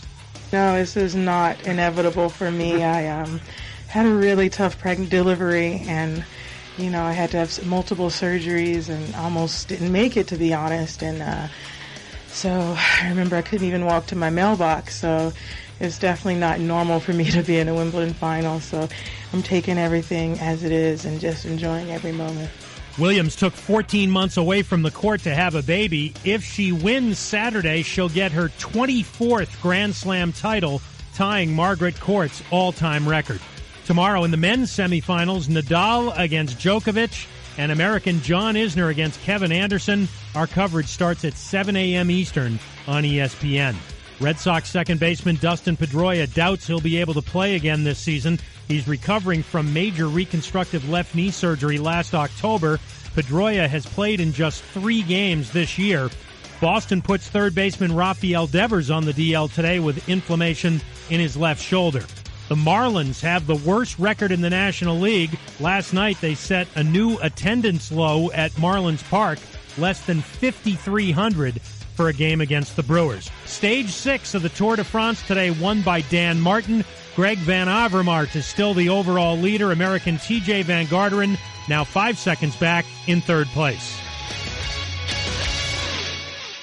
At Superlube, we pride ourselves on keeping your car maintained properly with our 20-point inspection. And right now at Superlube, take advantage of our half-price fuel system cleaning service to help restore engine performance and enhance gas mileage. Superlube offers quick and convenient service, and you'll never need an appointment. So come into Superlube today, get your oil changed, and a whole lot more. Superlube, with 19 area locations, there's probably one right around the corner right now. How I love to Superlube my car, yes sir! Yo, this is your cup holder talking. You know me, the little round thing between your car seats. Now, listen, we need to talk. Now, I normally have a nice cold bottle of Mountain Dew in me, but at the moment, I'm empty. That's right, no Mountain Dew. Nothing in here but a couple of quarters and a dime. A fully capable cup holder like me just carrying your loose change, it's embarrassing. Look, I'm not made for loose change. I'm round like a bottle of Mountain Dew. Glistening, cold, and delicious. I'm made to keep Mountain Dew within reach at all times, so you're never far from that incredible bold citrus kick whenever you need it. Just inches from your hand. So find a store already, grab some Dew, toss it back, then place that bottle where it belongs, and put that loose change back in your pocket. Mountain Dew. Do the Dew. Today, business happens here. Here. and virtually anywhere. Because today, innovative companies are reinventing the way business happens, and they need people who can keep up. With the expertise and technology to get packages to over 150 million delivery points. So, who can help you deliver the future of commerce? The United States Postal Service. See why we deliver more e-commerce packages to homes than anyone at USPS.com/future. Bob Sullivan founded Bob's Auto and Collision Center with the goal of providing honest repair estimates, fair pricing, and fast service. 35 years later, he's done just that and has made Bob's Auto #1 with FSU students and Tallahassee. His daughters, Misty and Melissa, have now taken the wheel and are still providing the best car care and collision service in town. Coming soon, Bob's Auto and Collision Center is moving to Lake Bradford Road. Stay tuned for details. Hi, Chris Kraft for Kraft Nissan, checking in to see how your summer is starting out. At Kraft Nissan, the deals are already hot with available 0% interest for 60 months on every new Nissan we sell. And all 2018 Frontier pickups have a $1,500 rebate plus 0% interest for 60 months. All 2018 Rogues are $4,000 off MSRP with prices starting at just $21,965. Note, I said all Rogues, not some, are $4,000 off. 2018 Versa S's start at an unbelievable $12,960 for a new car. But the true star of summer is the 2018 Altima. All Altimas, and we have over 60 to choose from, are $6,000 off MSRP. That's right, all 2018 Altimas are $6,000 off with prices starting at just $18,970. And as always, all Kraft Nissans come with our exclusive free lifetime warranty. So before you head off on your summer vacation, head to Kraft Nissan for unbeatable prices. Prices include dealer preparation charge, must finance through NMAC with approved credit, and take delivery from dealer stock. Games for Less, the only locally owned and operated gaming store in town, has Tallahassee's largest selection of new and used video games and game systems. The future of video gaming is at Games for Less, where they have both the PS4 and Xbox One. It's time to trade in your old systems and elevate your gaming experience now. Games for Less is also your headquarters for the best in retro gaming. Atari 2600, original Nintendo, Super NES, or Sega Genesis, you name it. They got it at Games for Less. Games for Less, the Super Walmart Shopping Center on Appalachia Parkway. Give them a call today at 850-219-3535. That's Games for Less. Hey there, Hoolie Bro Tehran. It's me, the dancing hula girl on your desk. I know, I got that voice to go with these hips. Word of advice for you, brother. I saw that office email about catering. Why don't you hit reply all and type in MetroDeliTally.com. Enjoy your promotion. Oh, yeah, Metro Deli. MetroDeliTally.com. Broadcasting live from the AmeriGas Propane Studios in the capital city of Tallahassee. This is the Jeff Cameron Show, brought to you by Cornerstone Tool and Fastener on 97.9 ESPN Radio.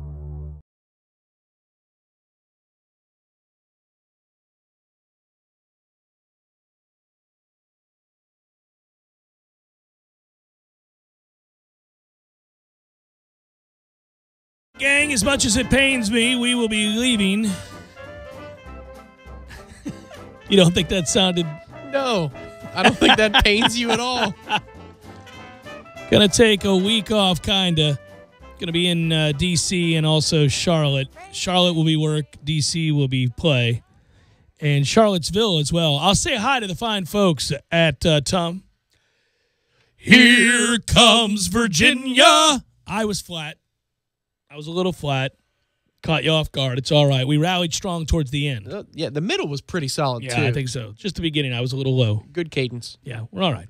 We're getting into form just in time. The point would be I'll be at UVA. I'll be on the campus there. I'll walk by everybody and say, you guys play hard. I don't have many beers these days. I could tell because I'm not raspy when I'm singing those notes. Now it's kind of flush. About time to have some beers. Yes. So there's that, and then anyhow, we'll be back.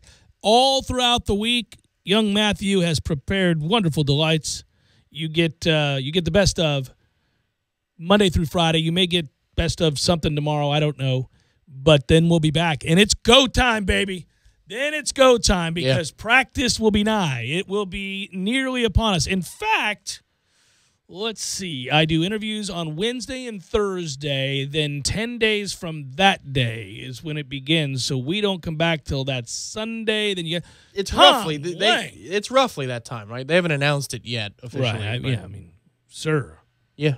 Basically, when we get back on the air, we're talking about a week. No, when we get back on the air, it's crunch time for looking at other teams around the country. That's exactly what I'm going to do. Just regional rivals, Virginia Tech. We already know a lot about what Va Tech is doing. But I will have talked to him by then. It's time to crunch the numbers on who is what and what kind of quarterback battles. I mean, Miami has to be, if you're a Miami fan, you're going, please, God. Yeah, but I don't know this battle. just yet. I'm really wondering, why don't people at Miami talk glowingly about N'Kosi Perry? How come nobody yet says that kid's going to win the job over sorry-ass Malik Rozier? I don't understand that. That can't bode well for the prospects of a real quarterback battle if that kid is still not really competing for the job coming out of spring. Like, most people think it's going to be Malik Rozier, and he's not any good. Ooh. And we play him in September, which means that if, let's just say he's the opening day starter against LSU, Rozier, you're going to break Perry in, closer to the marquee game that is Florida State, because the LSU game is, if I have their schedule down correctly, the biggest game they play before they face us. I just can't. I mean, it's by now, when you've got a young quarterback that is well thought of, highly regarded, was highly recruited by a lot of teams, if we get to this point and there's no buzz, it's like the Felipe Franks thing. At some point you go, yeah, maybe he just can't play. That was some of the best news you've delivered behind the scenes here. I was like, well, what about Franks? This is a year ago in springtime. Yeah. It was just after they concluded spring practice, and he said, no, the word is he had a terrible spring camp. Yeah, he can't play. I talked to a coach. Right. A former coach who was here talking to the quarterback club, and we sat and spoke with each other in private for about... Was it all the way back a couple of falls ago? Yeah, Maybe he was laughing when they took him. But you said that through your contacts in the booster community, that word out of practice for Mac was there were two things going on. The original doubt came from the guy that came to town to speak. That's right. He said to me, "I can't believe they took him." And I said, "Really?" And he goes, "Yeah, he can't play." And I asked Fisher about it, and he said he couldn't play. And so I remember going, "Okay, so we got people saying he can't play." Then the camp and people who watched it, boosters from Florida that I know were like, no, not looking good. So that was the stamp of, that kid just sucks. That's what we got going on down in Gainesville. He just can't play. Well, maybe Mullen will simplify it for him too, Last probables for a while. Here we go. It's time for, how you say, with the pitching, probables? How perfect is this? The D-backs will throw Robbie Ray. Because you're damn right they will. A little disappointed. I get to see Braves D-backs in Atlanta on Saturday. And you don't get to see Robbie Ray. Robbie Ray won't be throwing. Kyle Freeland will be pitching for the Rockies tonight. We got the Phillies and the Orioles. Nick Pivetta, Kevin Gossman. Brewers, Buccos. Wade Miley, Jamison Tyon. Yankees, Indians, Luis Severino, Corey Kluber. Jays, Red Sox, J.A. Happ. With the trade deadline rapidly approaching, Happ will take the mound for the Blue Jays one last time before the All-Star break. We'll see where he goes. David Price goes for the Red Sox. Mets, Max Scherzer to shove against the Mets tonight. Steven Matz to take the loss tonight for the New York. He'll take a loss. He's been okay this year. I got to say, maybe it's the lack of pressure. It's because we're not good, but he doesn't look like he's willing to cry every time he's out there. There is probably some real plus money you could put on the Mets tonight at Citi Field. Scherzer has a 4.85 over his last two starts, and Matz is 2-2 over his last four starts with a 2.90. Well, here comes stoppable force versus movable object.